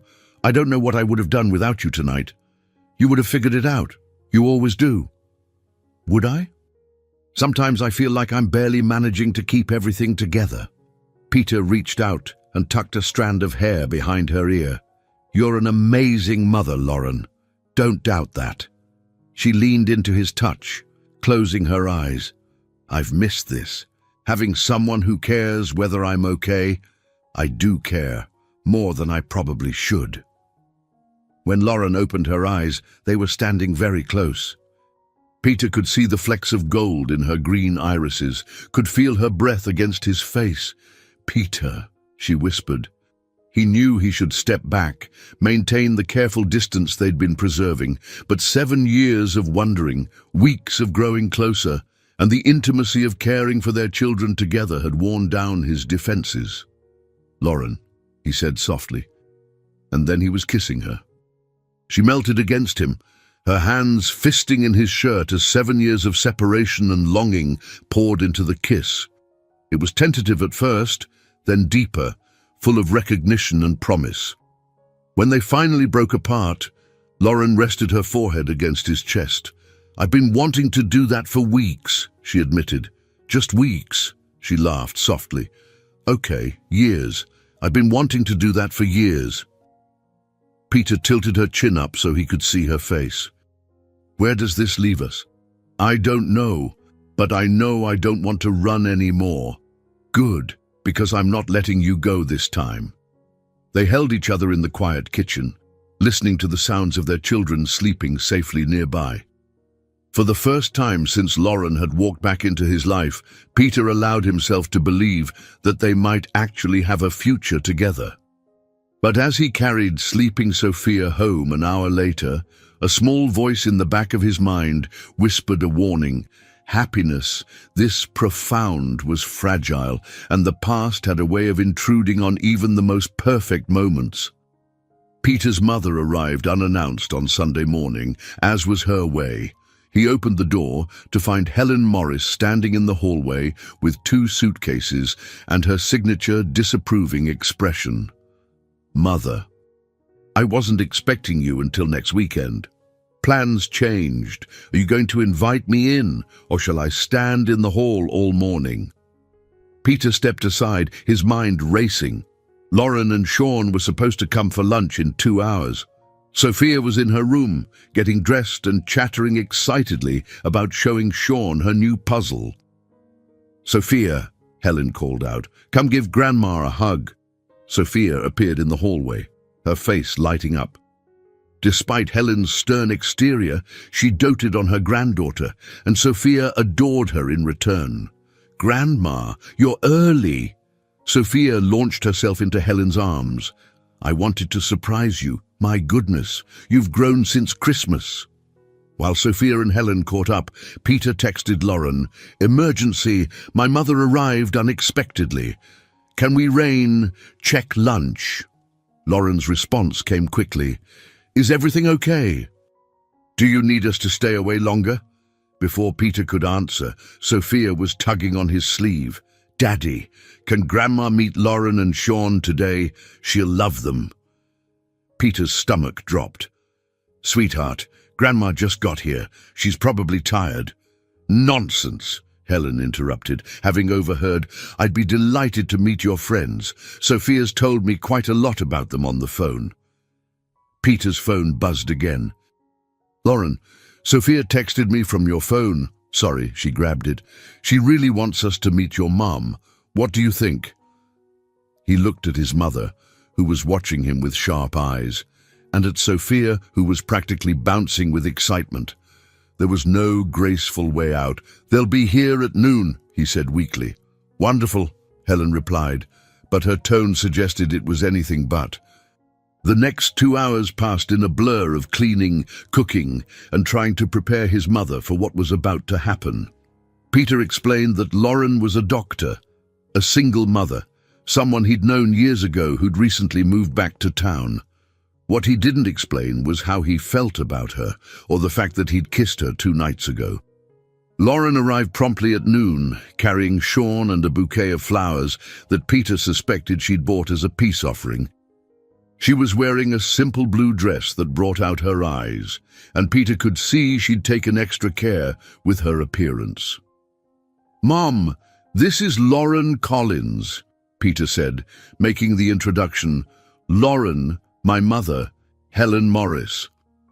"Mrs. Morris, it's such a pleasure to meet you," Lauren said warmly, extending her hand. "Sophia talks about you constantly." Helen shook Lauren's hand, her expression politely neutral. "Dr. Collins. Sophia mentioned you work with children, pediatric emergency medicine at St. Mary's, and this is Sean." Sean, who was usually shy with strangers, took one look at Helen and broke into a huge smile, reaching for her with chubby arms. "Well, hello there," Helen said, her stern expression softening slightly as she took Sean. "Aren't you a charmer?" Lunch started well enough. Lauren was gracious and engaging, answering Helen's questions about her work and background with patience. Sophia entertained Sean with her usual enthusiasm, and Peter began to relax. Then Helen asked the question he'd been dreading. "And Sean's father? Is he involved in his life?" Lauren's smile tightened almost imperceptibly. "No, he's not. It's just Sean and me." "I see." Helen's tone carried a wealth of judgment. "That must be challenging." "We managed just fine," Lauren replied, her voice still pleasant but with an edge. Peter jumped in quickly. "Lauren's an amazing mother. Sean's a lucky little guy." "I'm sure he is," Helen said, "though children do benefit from stable family structures." The words hung in the air like a challenge. Peter felt his jaw clench, but Lauren's expression remained serene. "Every family is different," Lauren said calmly. "What matters is love and commitment." "Of course," Helen replied, "though some situations are more sustainable than others." Sophia, oblivious to the undercurrents, chose that moment to announce, "Grandma, Lauren, and Sean are going to be our family too. Daddy and Lauren love each other, and Sean's going to be my little brother." The silence that followed was deafening. Peter felt heat rise in his cheeks as his mother's gaze sharpened. "Is that so?" Helen said quietly. "Sophia," Peter began, but the damage was done. Lauren stood up, her composure finally cracking. "I should go. Sean needs his nap." "You don't have to," Peter started. "Yes, I do." Lauren's voice was steady, but Peter could see the hurt in her eyes. "Thank you for lunch, Mrs. Morris. It was enlightening." She gathered Sean and her things quickly, Sophia protesting the entire time. "But you just got here." "We were going to show Grandma Sean's tricks." "Another time, sweetheart," Lauren said, kissing Sophia's forehead. Peter followed her to the door. "Lauren, wait, let me explain." "There's nothing to explain," she said quietly. "Your mother made her feelings quite clear." Don't let her chase you away, please. Lauren looked at him with sad eyes. I'm not running, Peter. I'm protecting myself. And my son. After she left, Peter returned to the living room where his mother sat with Sophia, who was crying. That was unnecessary, Peter said coldly. Was it? Peter, you can't seriously be considering getting involved with another single mother. Look how well that worked out last time. Lauren is nothing like Angela. They never are at first. Helen's voice was infuriatingly reasonable. You have Sophia to think about. Do you really want to confuse her with another unstable situation?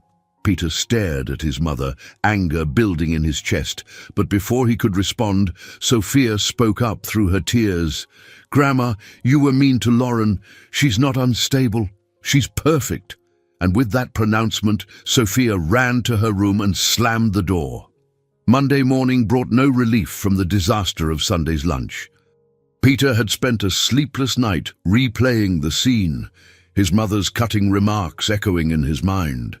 Helen had left early Monday morning, claiming urgent business at home, but not before delivering a lecture about realistic expectations and protecting Sophia from disappointment. Now Peter sat in his office, staring at his phone, trying to compose a text to Lauren that would somehow repair the damage his mother had done. His first attempt, I'm sorry about yesterday. My mother was out of line. Delete. Can we talk? I know Sunday was awful. Delete. Lauren, please don't let one difficult conversation change everything. Delete. Finally, he settled on, Are you okay? I know yesterday was hard. Her response came an hour later. I'm fine. Sean and I are both fine. The formal tone told him everything he needed to know. She was pulling away, exactly as his mother had intended. At lunch, he couldn't concentrate on work. His project manager had to repeat the same question 3 times before Peter realized he was being spoken to. Sorry, Jim. Could you run that by me again? The historical committee wants another meeting about the fountain placement. Wednesday at 2. Right. Fountain. Wednesday. Jim studied Peter's face with concern. You okay, boss? You seem distracted. Just personal stuff. I'll be fine. But Peter wasn't fine. The memory of Lauren's hurt expression haunted him, along with Sophia's tears and his mother's satisfied smile as she delivered her cruel assessment. After work, he picked up Sophia from preschool, bracing himself for her questions about Lauren and Sean. But Sophia was unusually quiet during the walk home, her usual chatter replaced by thoughtful silence. Penny for your thoughts, sweetheart, Peter said as they climbed the stairs to their apartment. Why was Grandma mean to Lauren? Peter paused on the landing, considering how to answer. Sometimes grown-ups say things they don't mean when they're worried. Was Grandma worried about something? She was worried about us, about making sure we don't get hurt. Sophia considered this, but Lauren would never hurt us. I know that, and you know that. But Grandma doesn't know Lauren like we do. Then she should try harder to know her, Sophia said with 4-year-old logic. That's what you taught me. When someone seems different, you try to understand them better. Peter's chest tightened. His daughter's wisdom was both heartbreaking and inspiring. That evening, after Sophia was in bed, Peter called Lauren. The phone rang 4 times before she answered. Hi, she said, her voice carefully neutral. Hi. I know it's late, but I wanted to talk about yesterday. Peter, there's nothing to discuss. Your mother made her position very clear. My mother doesn't speak for me. Doesn't she? Lauren's voice was quiet. She raised valid concerns. Maybe we are moving too fast. Maybe we should think about what's best for our children. What's best for our children is seeing their parents happy. Is it? Or is it protecting them from unnecessary complications and potential heartbreak? Peter felt frustration building. So what are you saying? That we should stop seeing each other? I'm saying maybe we should take a step back. Keep things simpler. Simpler how? Friends, just friends, for the children's sake. The words hit Peter like a physical blow. You're doing it again. Doing what? Running. The first time things get difficult, you're finding an excuse to pull away. That's not fair, isn't it? 7 years ago, you left because things got complicated. Now my mother says a few harsh words, and you're ready to downgrade us to friendship. Lauren was quiet for a long moment. Maybe I am running, she said finally. But maybe that's because I can see where this is heading, and I'm trying to protect all of us from the inevitable crash. What if there is no crash? What if we actually figure this out? Peter, your mother took one look at me and saw exactly what I am, damaged goods, a single mother with baggage who's going to complicate your life. My mother sees what she chooses to see. That doesn't make it true. But what if she's right? What if I am a complication you don't need? Peter closed his eyes, feeling the familiar weight of Lauren's insecurities. You're not a complication. You're the best thing that's happened to me in years. I want to believe that. Then believe it. Fight for this, for us. Another long silence. I need time to think. How much time?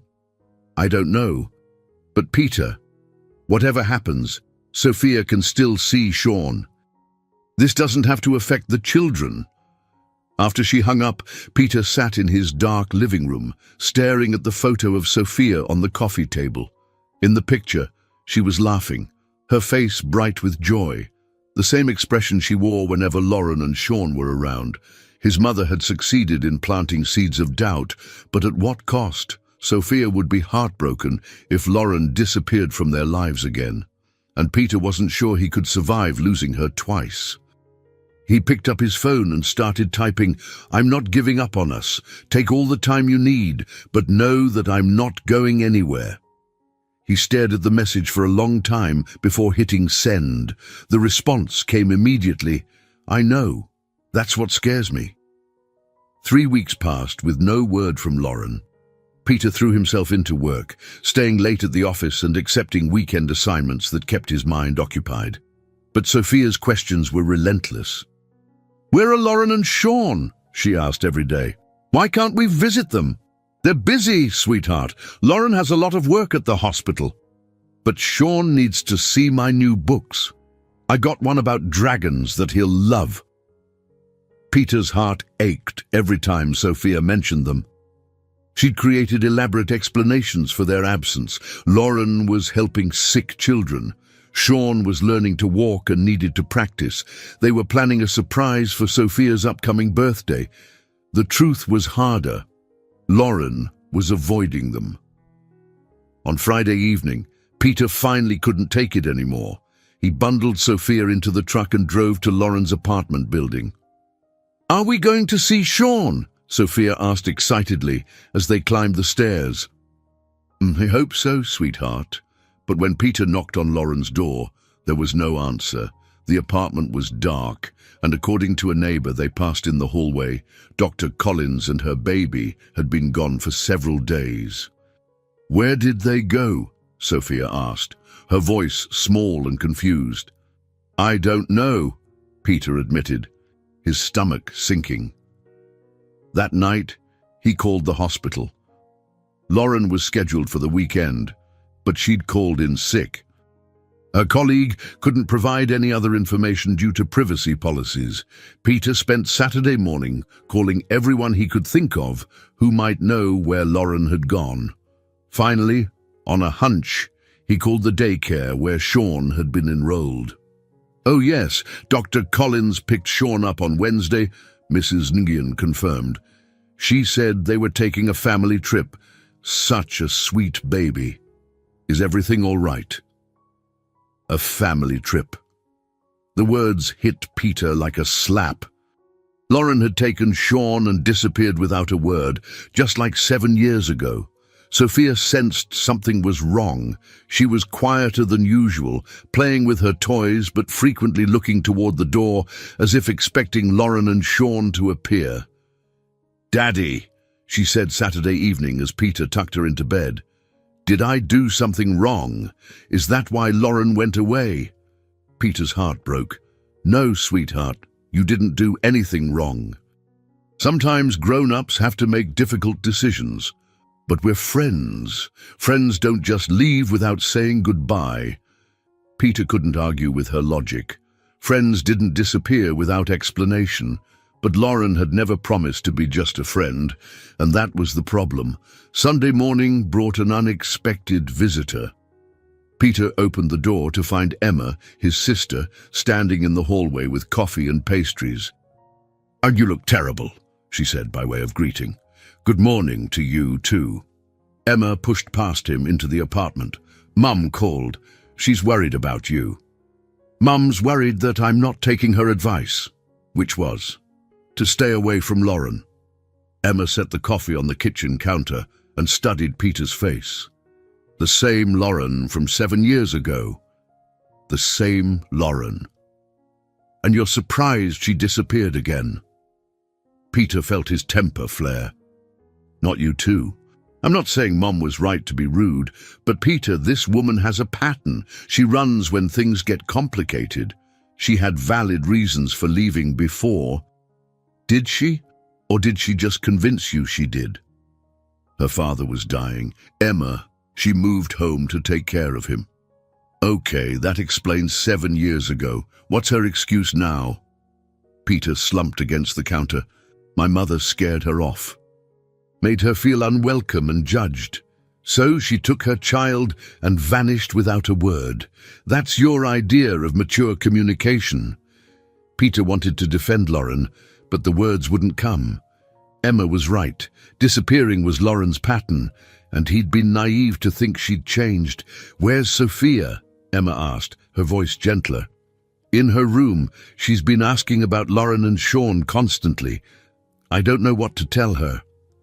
Emma's expression softened. "Oh, Peter, that little girl's going to be heartbroken. She already is. She thinks she did something wrong. Maybe it's better this way. Clean break, before she gets more attached." Peter shook his head. "It's too late for that. Sophia loves them both. She was already planning to be Sean's big sister." They sat in silence for several minutes, the weight of the situation settling between them. "What are you going to do?" Emma asked finally. "I don't know. Keep looking for them, I guess. Try to find out where they went. And if you find them, what then? I ask her to come home. And if she says no?" Peter looked toward Sophia's room, where he could hear her talking to her stuffed animals, probably explaining why their friends had gone away. "Then I accept it," he said quietly. "And I figure out how to help Sophia accept it too." But even as he said the words, Peter knew he wasn't ready to give up. Sophia deserved better than another abandonment, and Lauren deserved better than a life spent running from love. The question was whether he could find them before the damage became irreparable. Emma reached across the table and squeezed his hand. "For what it's worth, I hope you find her, and I hope she's worth fighting for." "She is," Peter said without hesitation. "They both are." Monday morning, Peter called in sick to work for the first time in 3 years. He couldn't concentrate on infrastructure projects when Lauren and Sean had vanished without a trace. Sophia had cried herself to sleep the night before, clutching the stuffed elephant she'd planned to give Sean for his first birthday. "I need to find them," Peter told Emma over the phone. "And Sophia keeps asking when they're coming back, and I don't have an answer. Have you tried calling Lauren's work again? They won't tell me anything beyond she's taking personal time. Patient confidentiality extends to employee information, apparently. What about Sean's pediatrician or his daycare?" Peter had already exhausted those leads. Dr. Martinez's office wouldn't discuss Sean's care with a non-family member, and the daycare only confirmed that Lauren had withdrawn Sean indefinitely. "There has to be something," Peter muttered, pacing his kitchen while Sophia ate breakfast in unusual silence. "Wait," Emma said suddenly. 7 years ago, when she left the first time, where did she go? Chicago. To care for her father. Right. And her mother moved to Denver afterward, near her brother. Do you remember his name? Peter stopped pacing. Michael Collins. He's a teacher. Denver's not that big. How many high school teachers named Michael Collins can there be? Within an hour, Peter had found 3 Michael Collins teaching in the Denver metro area. The second one answered his phone with a familiar voice, slightly deeper than Lauren's, but with the same cadence. This is Michael Collins. Mr. Collins, you don't know me, but I'm looking for your sister Lauren. My name is Peter Morris. Peter Morris. Michael's voice turned cold. I know exactly who you are. Peter's heart sank. She's told you about me. She's been here since Wednesday, crying and second-guessing every decision she's made in the past 2 months. So yes, she's told me about you. Is she okay? Is Sean okay? Physically, they're fine. Emotionally, Lauren's a mess. She's convinced she's ruined everything and that you and Sophia are better off without her. That's not true. I know it's not true. You know it's not true. But Lauren spent 7 years believing she's toxic to everyone she loves. It's going to take more than words to convince her otherwise. Peter closed his eyes, relief and frustration warring in his chest. Can I talk to her? She doesn't want to talk to anyone. But Peter, she needs to. This pattern of running when things get hard, it's destroying her. Will you give me your address? Michael was quiet for a long moment. She's going to be furious with me. Probably, but she'll get over it. You'd better be worth the fight you're about to have. I am. We are.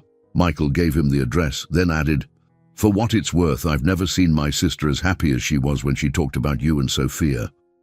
Don't let her throw that away, because she's scared. After hanging up, Peter stared at the address written on a scrap of paper. Denver was a 6-hour drive. He could be there by evening if he left now. But that meant taking Sophia out of school, explaining why they were driving across 2 states and potentially exposing her to another painful confrontation if things went badly. Daddy? Sophia appeared in the kitchen doorway, still in her pajamas. Are you sad about Lauren and Sean? Peter knelt down to her level. Yes, sweetheart, I am sad about them. Me too. Sophia climbed onto his lap. Do you think they're sad about us? I think they might be. Then we should go find them. When I'm sad, I feel better when someone gives me a hug. Peter studied his daughter's serious expression. What if they're very far away? Then we go very far to find them. That's what families do. The simple certainty in her voice made Peter's decision for him. Sophia was right. This was what families did for each other.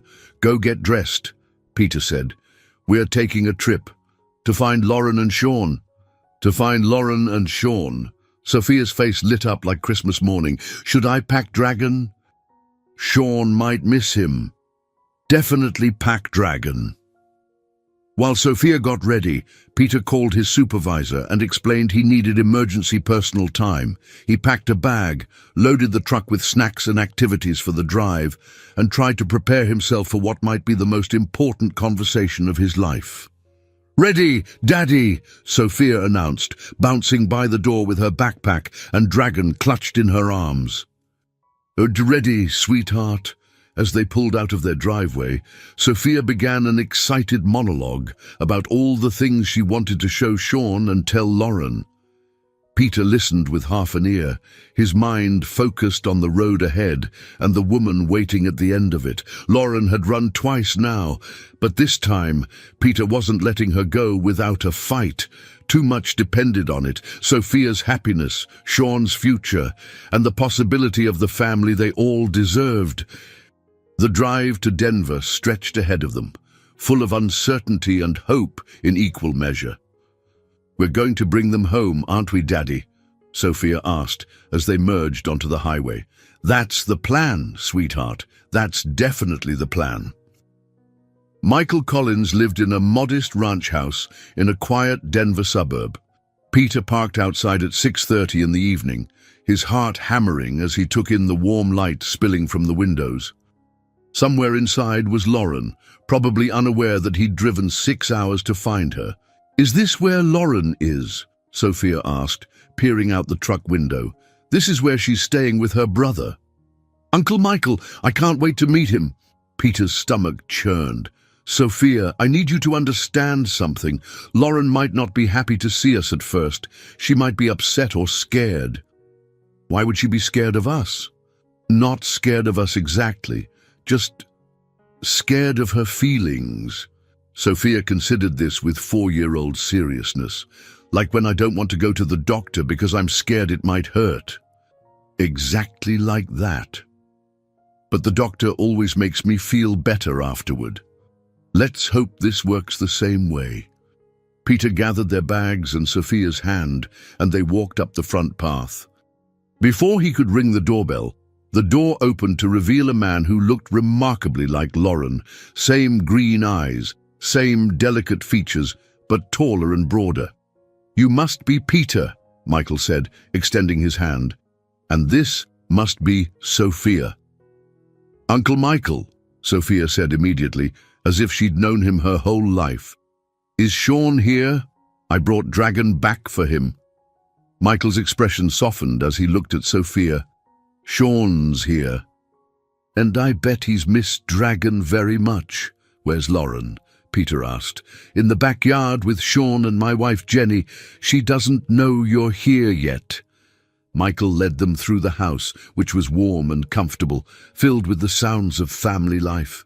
Peter could hear a woman's voice through the back door, along with Sean's delighted babbling. "Fair warning," Michael said quietly. "She's going to try to bolt." "Don't let her." Peter nodded, his mouth dry with nerves. They stepped onto the back deck, where Lauren sat on a blanket with Sean, reading him a board book while a dark-haired woman, presumably Jenny, watched from a nearby chair. Lauren looked up at the sound of footsteps and froze. Her face went through a series of emotions: surprise, joy, panic, and finally, resignation. "Hello, Lauren," Peter said quietly. Sean saw Sophia and immediately crawled toward her, babbling excitedly. Sophia dropped to her knees and scooped him up, Dragon and all. "Sean, I missed you so much. Look, I brought Dragon back, and he has so many stories to tell you." Lauren stood slowly, her eyes never leaving Peter's face. "You shouldn't have come." "Yes, I should have. We need to talk." "There's nothing to talk about. I told you I needed time to think." "Running away to Denver isn't thinking. It's hiding." Lauren's chin lifted defensively. "I'm not hiding. I'm protecting my son from an unstable situation." "The only thing unstable about our situation is your refusal to stay and work through problems." Michael cleared his throat. "Jenny, why don't we take the kids inside for a snack? Let these two talk." "Can Sean see my room?" Sophia asked Jenny immediately. "I packed some books for him." "I'm sure he'd love that," Jenny replied, gathering Sean from Sophia's arms. As the others disappeared inside, Peter and Lauren faced each other across the deck. The silence stretched between them, heavy with unspoken words. "You can't keep doing this," Peter said finally. "Doing what?" "Running every time things get complicated." "It's not fair to Sean, it's not fair to Sophia, and it's not fair to yourself. I'm protecting them." "From what?" "From love, from stability, from the chance to be part of a real family." Lauren's eyes filled with tears. "From me, from my pattern of leaving when things get hard. So break the pattern." "I tried, but then your mother looked at me like I was damaged goods, and I realized she was right. I am damaged, Peter. I make bad choices. I run when I should stay. I hurt people I care about." Peter stepped closer. "You were 22 when you left Chicago. You were caring for a dying father and trying to finish medical school. You did what you thought was best with the information you had. And now, what's my excuse now? Fear, But that's okay, Lauren. I'm scared too. Of what? Of losing you again. Of watching Sophia's heart break if you disappear. Of building a life with someone who might bolt the first time things get difficult. Lauren stared at him.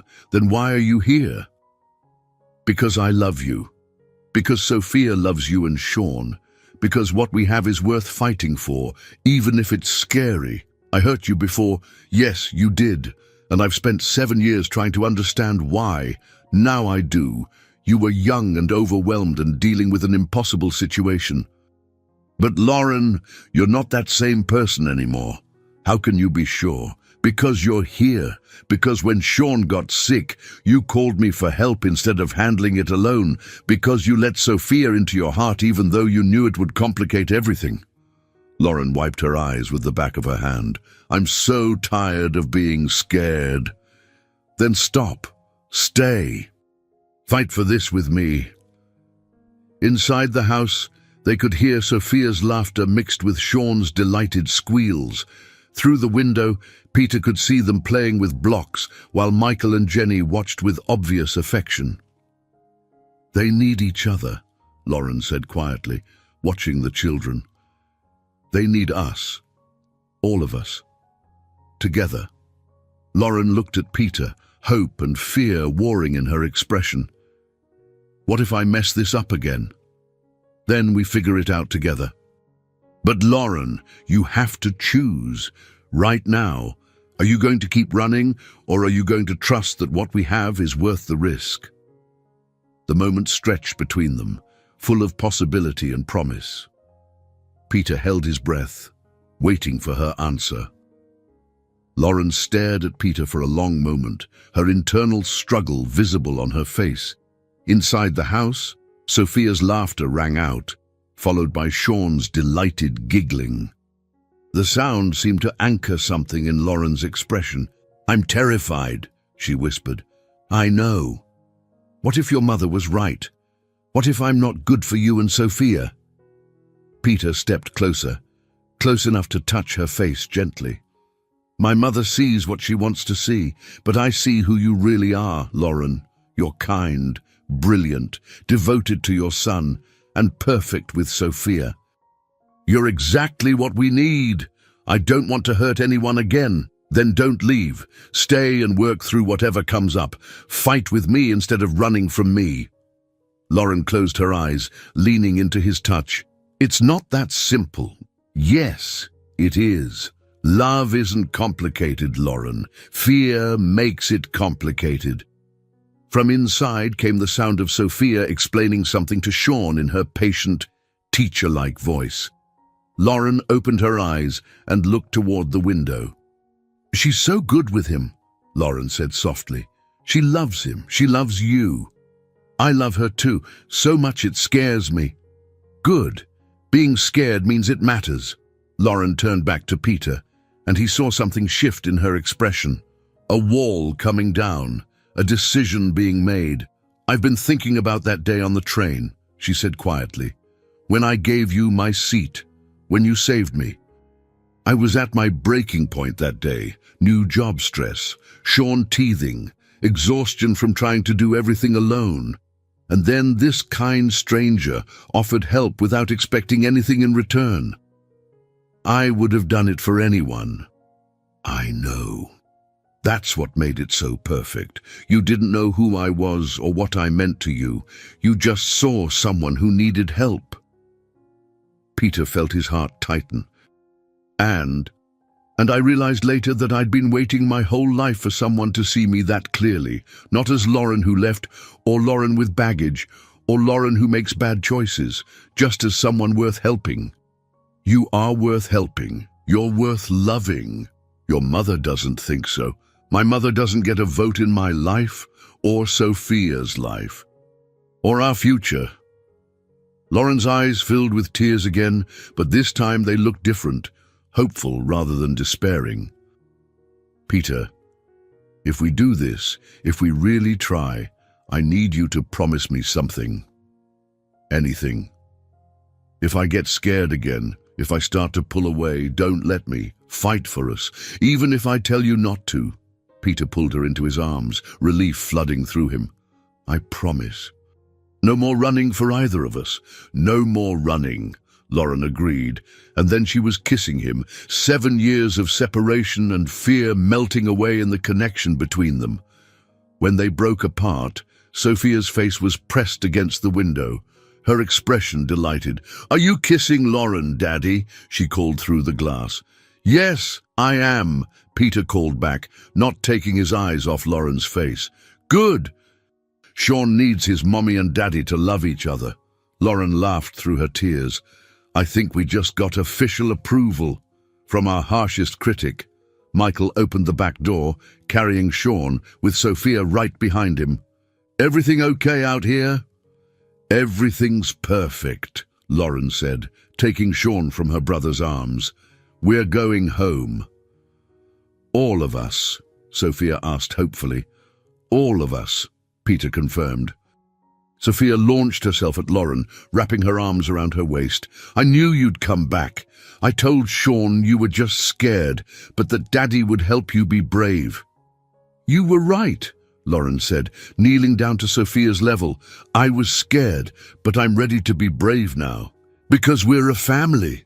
Lauren looked at Peter over Sophia's head, love and certainty shining in her eyes. Because we're a family. That evening, after they'd said their goodbyes to Michael and Jenny and begun the long drive home, Sophia fell asleep in the back seat between the 2 car seats, hers and Sean's. Sean dozed peacefully, Dragon clutched in his arms.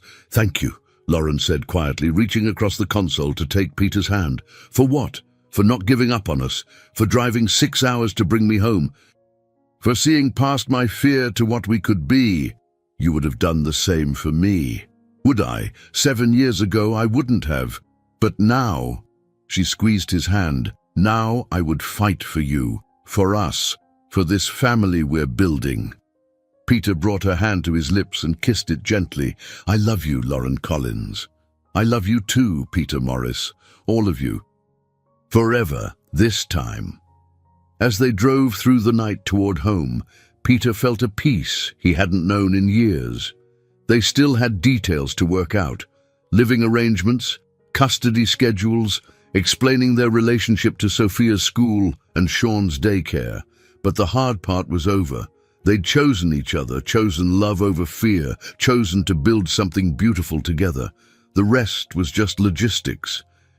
6 months later, Peter stood in the same park where he and Sophia spent Saturday mornings, but this time he wasn't alone. Lauren sat on their usual bench, watching Sophia push Sean on the baby swing while providing detailed commentary about the ducks on the nearby pond. Higher, Sean. Look how the ducks swim in circles. That's because they're playing follow the leader. Sean giggled in response, his chubby hands gripping the swing chains as Sophia carefully pushed him. At 14 months old, he was walking confidently and had developed a vocabulary of about 10 words, 5 of which were variations of Sophie. She's going to be an amazing big sister, Lauren said, following Peter's gaze. She already is. They'd moved in together 3 months ago, after Sophia's persistent campaign for one house for our whole family. Lauren had given up her apartment, and they'd found a larger place with 3 bedrooms and a backyard. Sophia had insisted that Sean's room be right next to hers, so I can hear if he needs anything. The transition had been surprisingly smooth. Sean adapted quickly to the new routine, and Sophia thrived with the added responsibility of helping care for him. They'd developed their own morning ritual. Sophia would wake Sean up with songs and silly faces, then help feed him breakfast while Lauren got ready for work. Peter, Lauren said softly, pulling him from his thoughts. There's something I need to tell you. His heart skipped. After everything they'd been through, any serious conversation still triggered a flash of panic. What is it? Lauren smiled at his expression. Nothing bad. Actually, something wonderful. I got the promotion. The department head position. Lauren, that's incredible.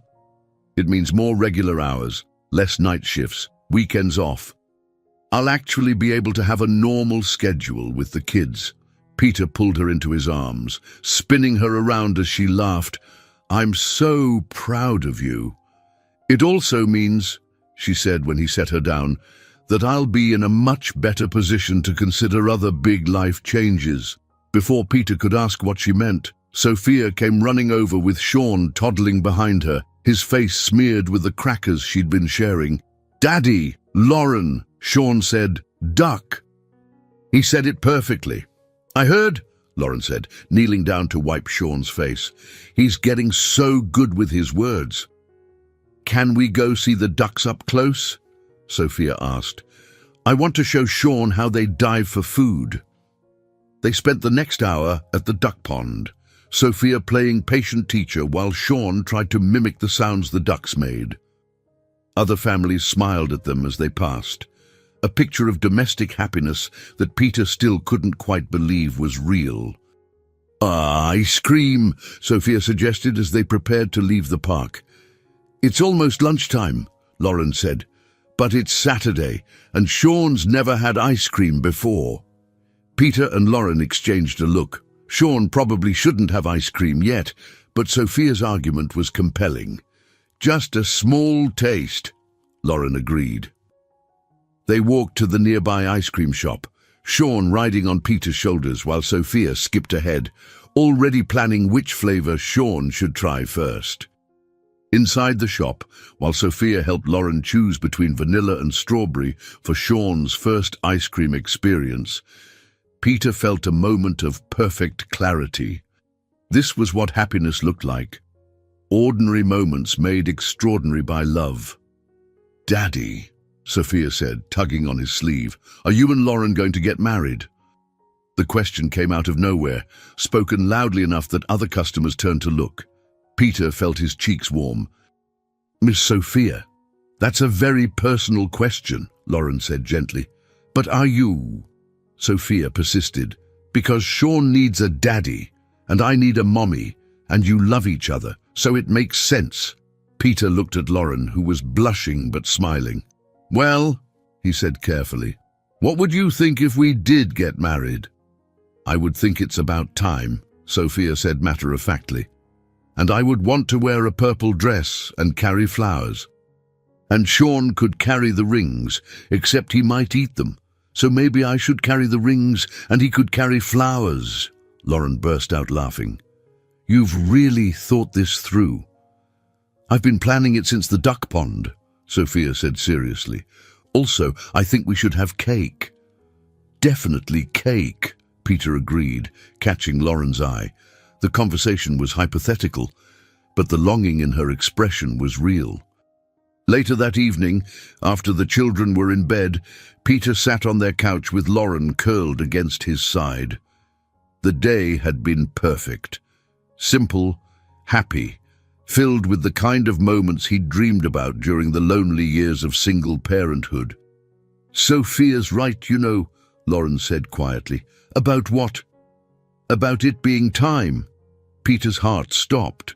"Lauren, I'm ready, Peter, for all of it. Marriage, family, forever." "If you are..." Peter tightened his arms around her, overwhelmed by the certainty in her voice. "I've been ready since the day I saw you on that train." "Then what are we waiting for?"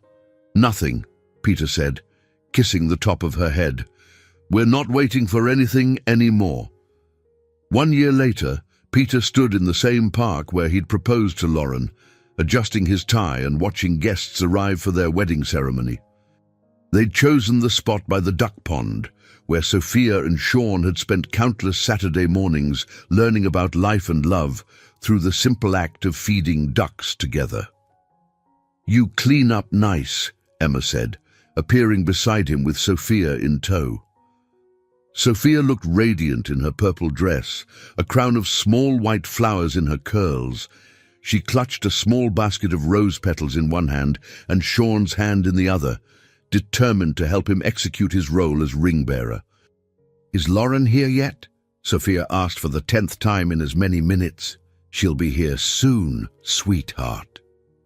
"Good," because Sean's getting antsy and Mrs. Chen said the ceremony should start on time. Peter smiled at Sophia's concern for wedding logistics. She'd taken her role as maid of honor very seriously, organizing everyone from the photographer to the flower arrangements. The guest list was small but perfect: family, close friends, colleagues from both their workplaces, and Sophia's preschool teacher, who'd become like family over the years. Peter's mother sat in the front row, having gradually warmed to Lauren after witnessing her devotion to both children.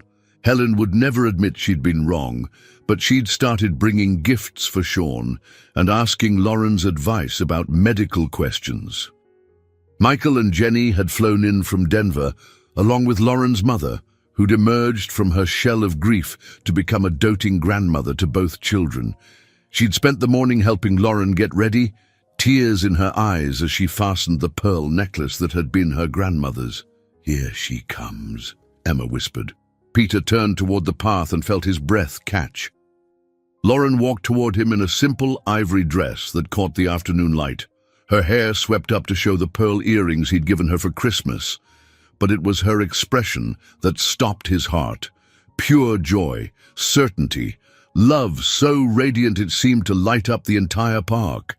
Sophia immediately let go of Sean's hand and ran to Lauren, throwing her arms around her waist. "You look like a princess," Sophia declared. "Thank you, sweetheart." "You look beautiful too." Sean toddled toward them, babbling excitedly and reaching for Lauren's dress. At 18 months, he was talking constantly, though only Sophia seemed to understand half of what he said. "Mama pretty," Sean announced, one of his clearer phrases. Lauren's eyes filled with tears. Sean had started calling her Mama 3 months ago, around the same time Sophia had begun introducing Lauren as my other mom. The evolution had been natural, unforced, just children recognizing love when they saw it. The ceremony was simple and heartfelt. Peter's colleague Jim officiated, having gotten ordained online specifically for the occasion. They'd written their own vows, promising to love not just each other but the family they were creating together. "I promise to never run from problems, but to face them with you," Lauren said, her voice steady despite her tears. "I promise to love Sophia as if she were born to me, because in every way that matters, she was. I promise to trust in what we have, even when it's scary," Peter replied. "I promise to love Sean as my own son, and to give both our children a home built on love, patience, and the belief that families come in all forms." When Jim pronounced them husband and wife, Sophia cheered loudly, and Sean clapped his hands, not understanding the words, but recognizing the joy in everyone's voices. The reception was held at a nearby restaurant, with a dinner menu carefully planned around Sean's dietary needs and Sophia's preferences. The cake was chocolate with vanilla frosting, a compromise reached after extensive negotiations between the bride and her 5-year-old maid of honor. During the father-daughter dance, Sophia stood on Peter's feet as they swayed to music, chattering about everything she'd observed during the ceremony. Lauren cried happy tears, she reported, and Sean tried to eat the flowers, but I stopped him. And Grandma Helen smiled the whole time, which means she likes Lauren now. "You did a perfect job today, sweetheart." "It's easy to do a good job when everyone's happy," Sophia said wisely. Later, as Peter and Lauren swayed together during their first dance as husband and wife, Peter spotted Sophia and Sean at a nearby table. Sophia was helping Sean eat cake, patiently wiping his face between bites and explaining why they couldn't have cake for every meal. "Look at them," Lauren whispered, following his gaze. "They're perfect together. We're all perfect together." Peter spun Lauren gently, and she laughed, the same laugh that had captivated him 7 years ago, now deepened by love and belonging. "Do you remember that day on the train?" Lauren asked. "When you gave me your seat? Best decision I ever made. You had no idea who I was. I knew enough. I knew you needed help. And now," Peter looked around the room, at Sophia teaching Sean to clap to the music, at their families celebrating together, at the life they'd built from one moment of kindness on a crowded train. Now I know you were exactly who I was waiting for, both of you. The music played on, and they danced, surrounded by the people they loved most, in the place where their second chance had begun. Sometimes the best journeys started with the simplest acts of kindness, and led to destinations more beautiful than anyone could have imagined.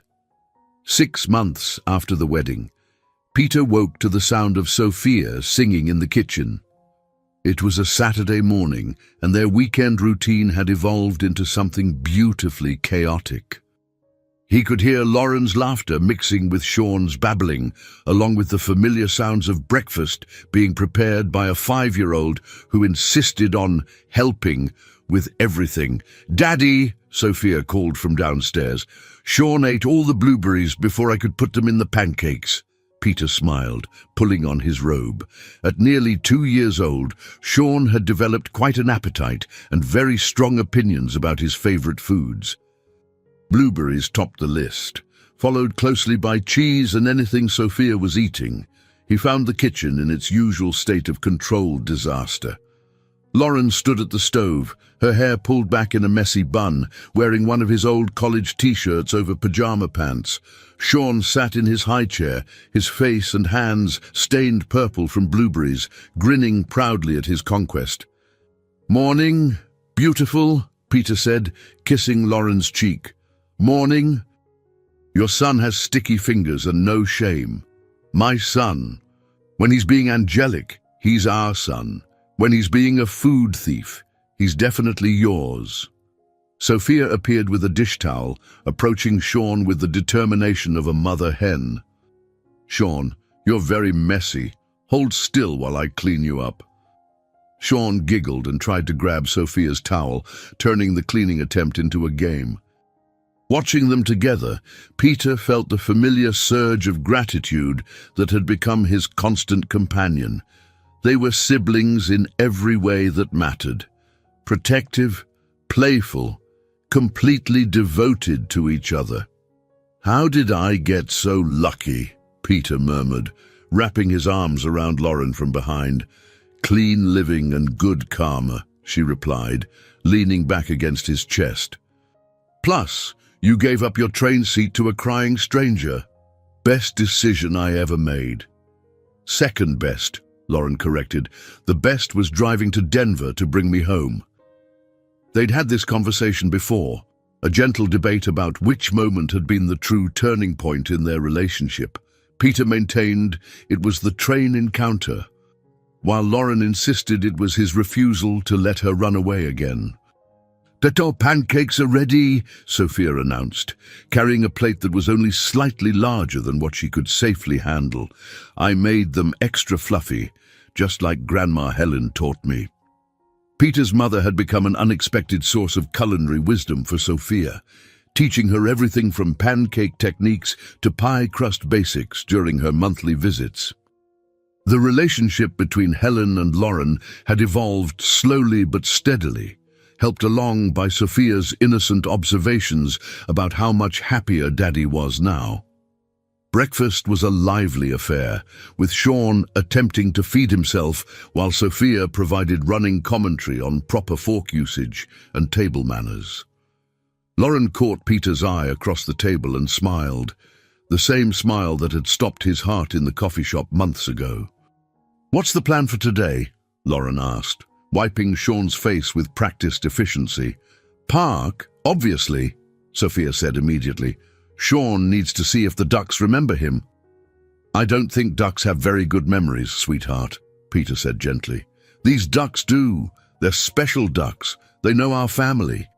Peter and Lauren exchanged an amused look. Sophia's relationship with the park ducks had become the stuff of family legend. She was convinced they recognized her and Sean and had elaborate theories about their personalities and family relationships. "After the park, I thought we could work on the garden," Lauren suggested. "Sean's old enough to help plant flowers now." They'd started a small garden in their backyard, partly because Lauren enjoyed growing things and partly because Sophia had announced that Sean needed to learn where vegetables came from. The project had become a family obsession, with everyone contributing ideas and labor. "Can we plant the sunflowers today?" Sophia asked excitedly. "They'll be huge by summer." "We can plant whatever you want," Peter assured her. After breakfast, they got dressed and walked to the park, Sean toddling between them while Sophia skipped ahead, already planning her agenda for the ducks. The morning was perfect. Crisp spring air, sunshine filtering through new leaves, the promise of a day with nowhere to be but together. "Peter," Lauren said quietly as they walked, "do you ever miss it? The simplicity of before, when it was just you and Sophia?" The question caught him off guard. "Do you miss when it was just you and Sean?" "No, never. But sometimes I wonder if you feel overwhelmed by the chaos we've added to your life." Peter stopped walking and turned to face her. Sean immediately sat down on the sidewalk to examine an interesting stick, while Sophia continued toward the park, confident they would follow. "Lauren, look at her," Peter said, nodding towards Sophia. "Really look at her." Lauren watched Sophia, who was now explaining something to a passing dog while its owner smiled indulgently. "She's confident, happy, secure. She knows she's loved unconditionally by 4 adults who would do anything for her. She has a little brother who adores her and follows her everywhere. She's never known what it feels like to wonder if her family is complete or stable or permanent." Lauren's eyes filled with tears. "And Sean? Sean has a big sister who protects him, teaches him, includes him in everything. He has 2 parents who love him and each other. He's growing up knowing that love multiplies rather than divides.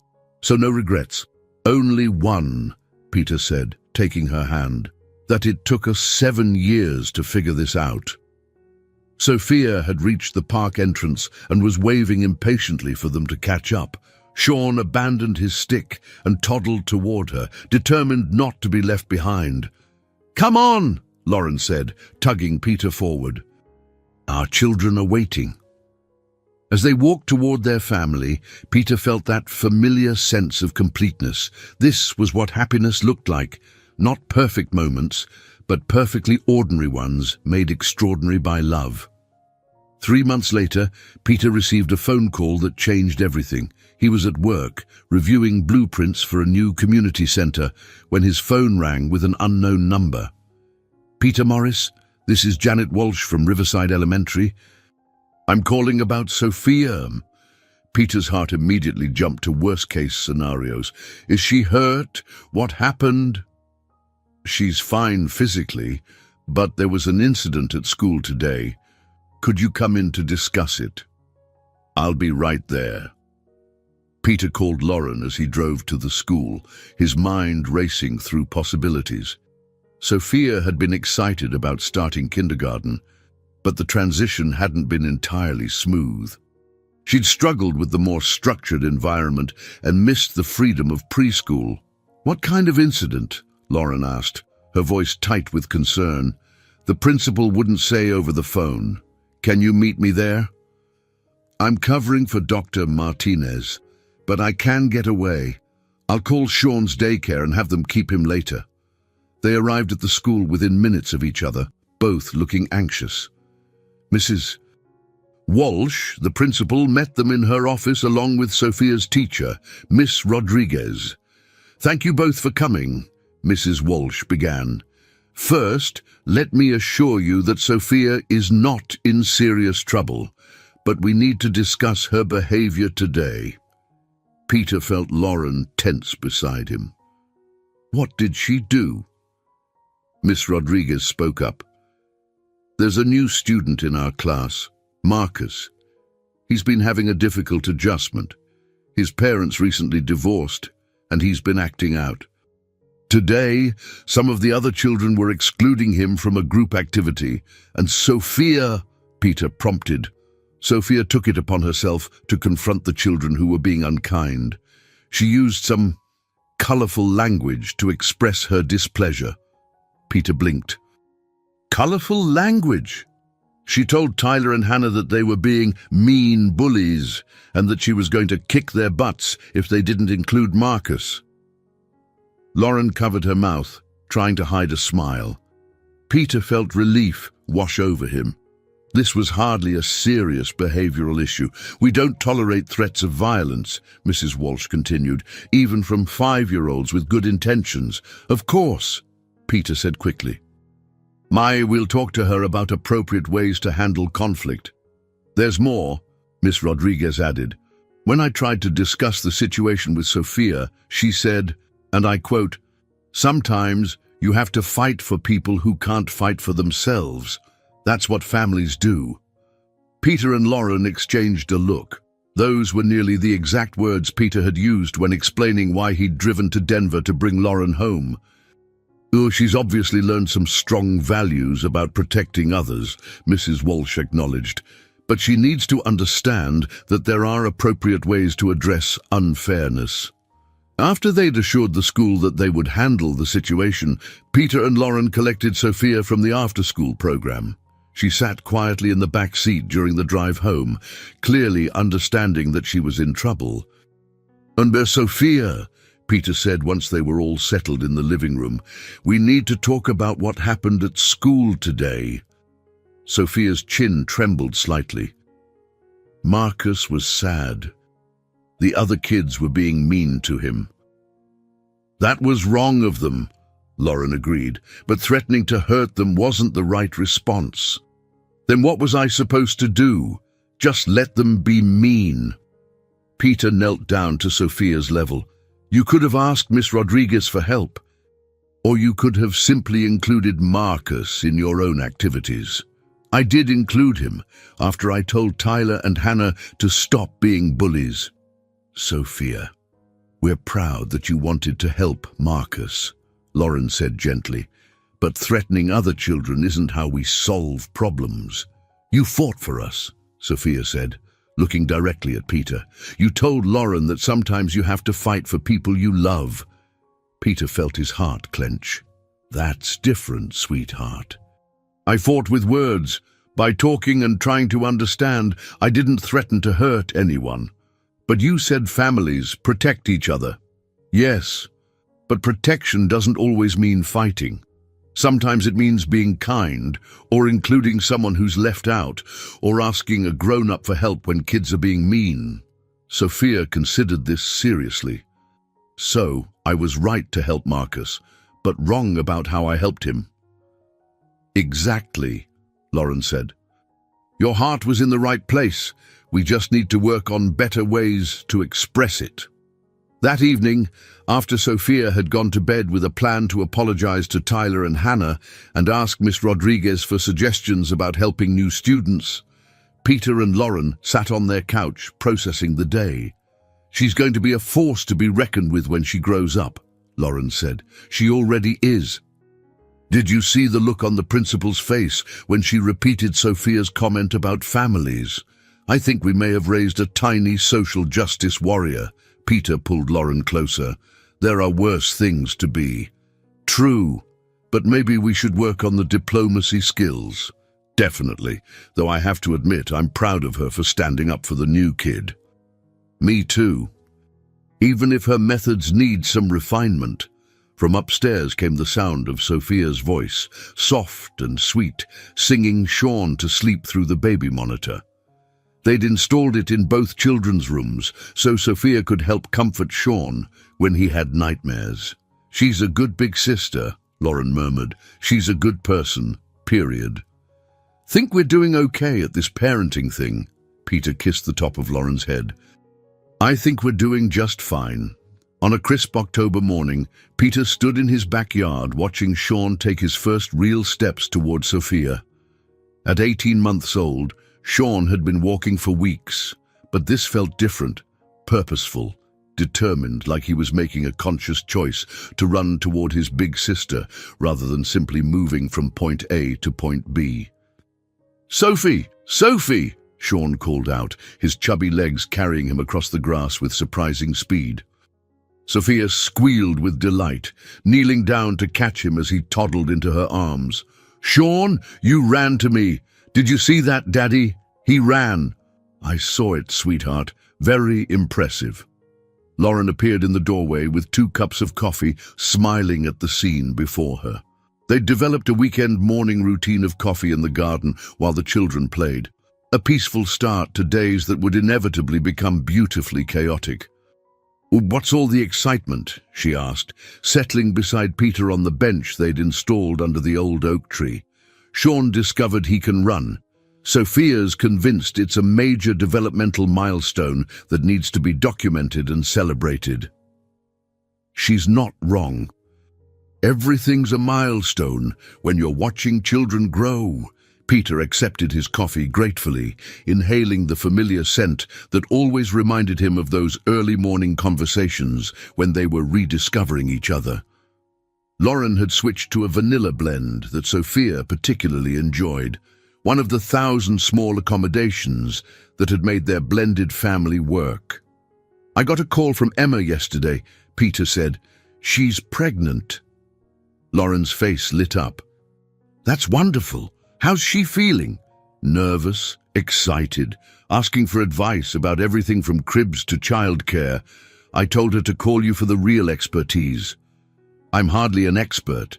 I'm still figuring it out as I go." Peter watched Sophia help Sean navigate the small climbing structure they'd built together last spring. She was endlessly patient with him, adjusting her own play to include him, making sure he felt capable and included in everything. "You're an amazing mother," Peter said quietly. "To both of them." "I love them both," Lauren replied simply. "Sean because he's mine, and Sophia because she chose me, and I chose her back." The adoption papers had been finalized 3 months ago. Sophia was officially Sophia Morris Collins, and Sean was Sean Collins Morris. The hyphenated names had been Sophia's idea, her solution to making sure everyone felt equally important in their family unit. "Daddy, Lauren," Sophia called from across the yard. "Sean wants to show you his tower." They walked over to admire Sean's latest architectural achievement, a wobbly stack of blocks that defied several laws of physics, but stood nonetheless. Sean clapped proudly, babbling an explanation that only Sophia seemed to understand. "He says it's a castle for dragons," Sophia translated. "Nice dragons, not scary ones." "It's a beautiful castle," Lauren said seriously. "The dragons will be very happy there." Sean beamed and immediately began work on a second tower, his concentration intense as he carefully placed each block. "He's going to be an engineer like Daddy," Sophia announced with certainty. "Or maybe an architect or a dragon trainer." "All excellent career options," Peter agreed. "A very versatile skill set." They spent the morning in the garden, Sophia helping Sean explore every corner, while Peter and Lauren worked on the raised beds they'd installed for vegetables. The morning flew by in the way weekend mornings did, when everyone was content. A blur of small conversations, minor crises, and perfect moments that would become treasured memories. Around noon, as they were preparing to go inside for lunch, Sophia made an announcement that stopped everyone in their tracks. "I want a baby sister." Peter nearly dropped the watering can he'd been holding. Lauren straightened up from the tomato plants, her expression carefully neutral. "That's an interesting thought, sweetheart," Lauren said carefully. "What made you think about that?" "Sean needs someone to boss around. Right now he just follows me everywhere, but if he had a little sister, he could be the big brother sometimes." Peter found his voice. "Having babies is complicated, Sophia. It's not something we can just decide to do." "Why not? You love each other, and Sean and I are good helpers. We know how to change diapers and everything." Lauren sat down on the garden bench, pulling Sophia onto her lap. Having a baby is a big decision that grown-ups have to think about very carefully. It affects the whole family. Would you think about it? Please." Peter met Lauren's eyes over Sophia's head. They'd talked about the possibility in abstract terms, but never seriously. They'd been so focused on blending their existing family that adding to it hadn't seemed realistic. "We'll think about it," Lauren said finally. "But no promises, okay? Sometimes thinking about something and deciding to do it are different things. I know, but you'll really think about it. We'll really think about it." That evening, after the children were in bed, Peter and Lauren found themselves having the conversation they'd both been avoiding. "She caught us off guard today," Lauren said, curled up beside him on the couch, completely. "But Lauren, the idea doesn't terrify me the way I thought it would." "Me neither." "Which probably means we're crazy, or ready for the next adventure." Lauren was quiet for a long moment. "I love our life exactly as it is, but I also love the idea of growing it. So, we're really thinking about it."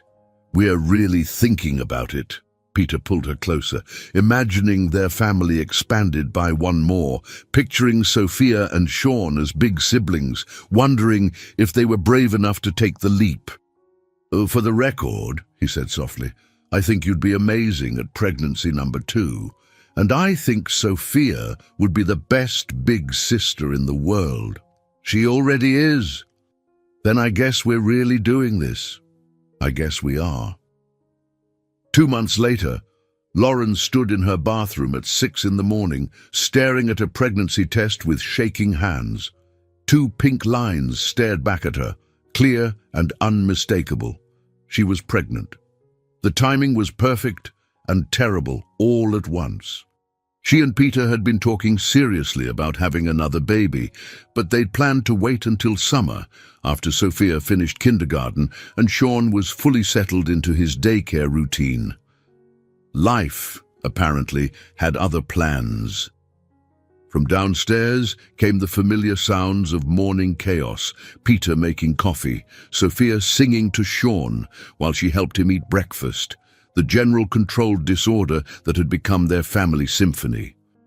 Lauren sat on the edge of the bathtub, processing the reality of what this meant. Another baby, another person to love, protect and nurture. Sophia would be thrilled. Sean would adapt, as he always did.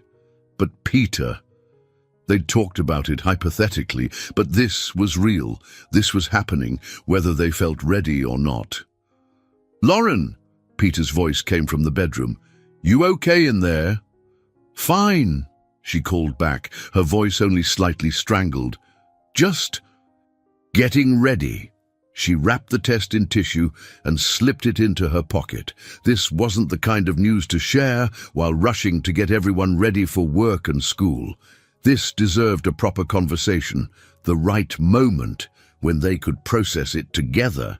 Breakfast passed in its usual blur. Sophia chatted about her upcoming field trip to the Science Museum, while Sean systematically dropped pieces of toast on the floor for their dog, Buddy, who joined their family 3 months ago. "Buddy, you're not supposed to eat people food?" Sophia lectured the golden retriever puppy, who responded by wagging his tail and looking hopeful for more toast. "Sean's training him to be a garbage disposal," Peter observed, kissing Lauren's cheek as he gathered his work bag. How are you feeling? You look a little pale. Just tired? Long week at the hospital?" It wasn't technically a lie. She was tired, though probably not for the reasons Peter thought. The day crawled by in a haze of routine hospital tasks, while Lauren's mind raced through calculations. She was probably about 6 weeks along, which meant a late spring due date. Sophia would have finished first grade by then, and Sean would be over 2 years old, practically ancient in toddler terms. By evening, Lauren had worked herself into a state of nervous excitement. She'd called her obstetrician, Dr. Patterson, and scheduled an appointment for the following week. She'd researched pregnancy symptoms and morning sickness remedies. She'd mentally rearranged their house to accommodate a crib. Now she just had to tell Peter. After dinner, while Sophia and Sean played in the living room with Buddy, Lauren found Peter loading the dishwasher. "Peter, can we talk?" "Of course. Everything okay?" Lauren pulled the pregnancy test from her pocket, still wrapped in tissue. "I have something to show you." Peter dried his hands on a dish towel, his expression growing concerned. "Lauren, you're scaring me." She handed him the wrapped test without a word. Peter unwrapped it slowly, then stared at the two pink lines for a long moment. When he looked up, his expression was unreadable. "You're pregnant." "I'm pregnant."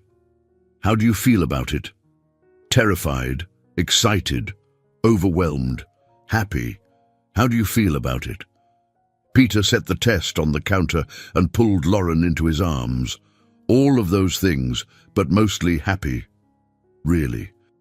Even though we didn't plan this. Some of the best things in life aren't planned," Peter said, kissing her forehead. "Sophia wasn't planned. My first meeting with you on the train wasn't planned. Sometimes the universe knows what we need before we do." From the living room came the sound of Sophia's delighted laughter as Sean attempted to teach Buddy to sit. "How are we going to tell them?" Lauren asked. "Carefully. Sophia's going to want to help name the baby immediately. And Sean's going to want to share all his toys. We'll have to teach him about gentle touches and quiet voices."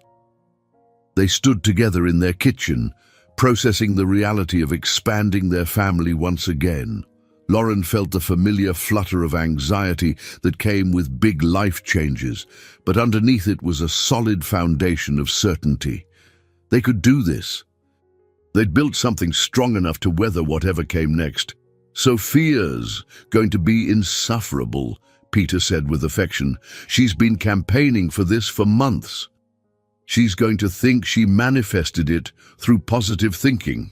She probably did. That evening, after the children were in bed, Peter and Lauren sat on their couch, planning how to share their news. They decided to wait until after Lauren's first doctor's appointment, just to be safe.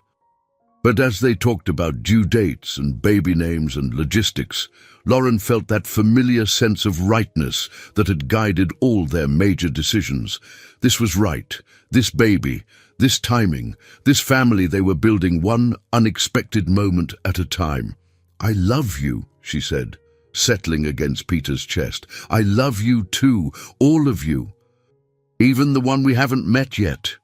Think we can handle 3 kids. I think we can handle anything as long as we're together." And looking around their warm, chaotic, perfectly imperfect home, Lauren believed him completely. 8 months later, Peter stood in the same hospital room where Sean had been born, watching Lauren hold their daughter for the first time. Emma Rose Morris Collins had arrived 3 weeks early, small but healthy, with dark hair like her mother and what appeared to be her father's stubborn chin. "She's perfect," Lauren whispered, tears streaming down her face as she studied every tiny feature. "She's beautiful," Peter agreed, his voice thick with emotion, "just like her mother." The birth had been quick, almost too quick. Lauren had gone into labor at 3 in the morning, and Emma had arrived before noon, barely giving them time to call the babysitter for Sophia and Sean. Emma, it seemed, was determined to do things on her own timeline from the very beginning. "Can we see her now?" Sophia's voice came from the doorway, where she stood with Sean in her arms and Mrs. Patterson behind them. "Come meet your sister," Lauren said softly. Sophia approached the bed with the reverence of someone approaching a shrine.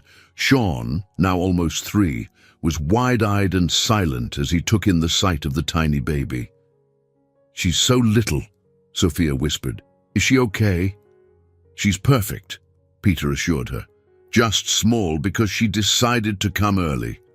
"Can I hold her?" Lauren and Peter exchanged a glance. They'd practiced this moment with dolls, but this was different. This was real. Very carefully," Lauren said, adjusting her position on the bed. "Sit right here beside me." Sophia climbed onto the bed with practiced ease, her movements careful and deliberate. Peter helped Lauren transfer Emma into Sophia's waiting arms. both parents keeping their hands close, just in case. "Hi, Emma," Sophia whispered. "I'm your big sister, Sophia. This is Sean. He's your big brother. We've been waiting for you for a really long time." Emma's eyes opened at the sound of Sophia's voice, unfocused but alert. Sean reached out one finger to gently touch her tiny hand, his expression one of complete fascination.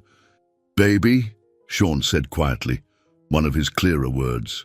"That's right," Sophia said proudly. "Our baby sister." Peter felt his chest tighten with emotion. Watching his children meet their sister for the first time was overwhelming in the best possible way. This was what he'd dreamed of during those lonely years of single parenthood. A house full of love, children who cared for each other, a family that felt complete. "She's going to love you both so much," Lauren said, watching the three children together. "We're going to teach her everything," Sophia announced. How to walk, how to talk, how to be brave when she's scared, and how to share," Peter added meaningfully. "And how to share," Sophia agreed with slightly less enthusiasm. They spent the next hour in the quiet hospital room, taking turns holding Emma and marveling at how perfectly she fit into their family. Sean was gentle and curious, Sophia was protective and chatty, and Emma seemed content to be passed between her siblings like a precious treasure. "As I should call your mother," Peter said eventually, "and Michael. They'll want to know she arrived safely." "And Emma," Lauren added, "your sister's going to want to meet her namesake. Everyone's going to want to meet her." But for now, it was just the five of them in their private bubble of new baby bliss. Emma had fallen asleep in Sean's careful hold, her tiny fingers wrapped around one of his chubby ones. Sophia sat beside them, already planning elaborate games they could play when Emma got bigger. "Daddy," Sophia said quietly, "is our family complete now?"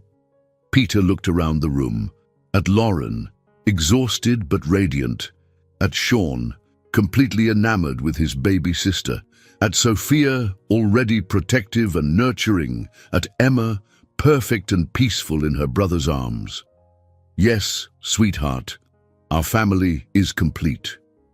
"Good," Sophia said with satisfaction. "I think 5 is the perfect number." That evening, after Sophia and Sean had gone home with Mrs. Patterson and Lauren was resting, Peter sat in the chair beside her bed holding Emma. The hospital was quiet. Visiting hours over, the bustle of the day settled into peaceful routine. "Do you remember what you said on the train that first day?" Lauren asked softly. "When I thanked you for giving me your seat. I said it was what people do for each other. You saved us that day, not just from standing on a crowded train, but from loneliness, from thinking we had to handle everything alone." Peter looked down at Emma, who was sleeping peacefully against his chest. "You saved me too, both of you. You brought love back into my life when I'd forgotten what it felt like. And now we have everything we ever dreamed of, and more than we knew to hope for." Lauren smiled, her eyes drifting closed. "I love our life. I love our family." Peter settled back in his chair, Emma warm and solid in his arms, and thought about the journey that had brought them here. From that crowded train to this quiet hospital room, from 2 broken people to a family of 5, from a simple act of kindness to a lifetime of love. Sometimes the best destinations were the ones you never saw coming. I hope you enjoyed today's story. Subscribe to the channel so you don't miss more stories like this. Leave a like and comment below what you thought of the story. See you in the next video.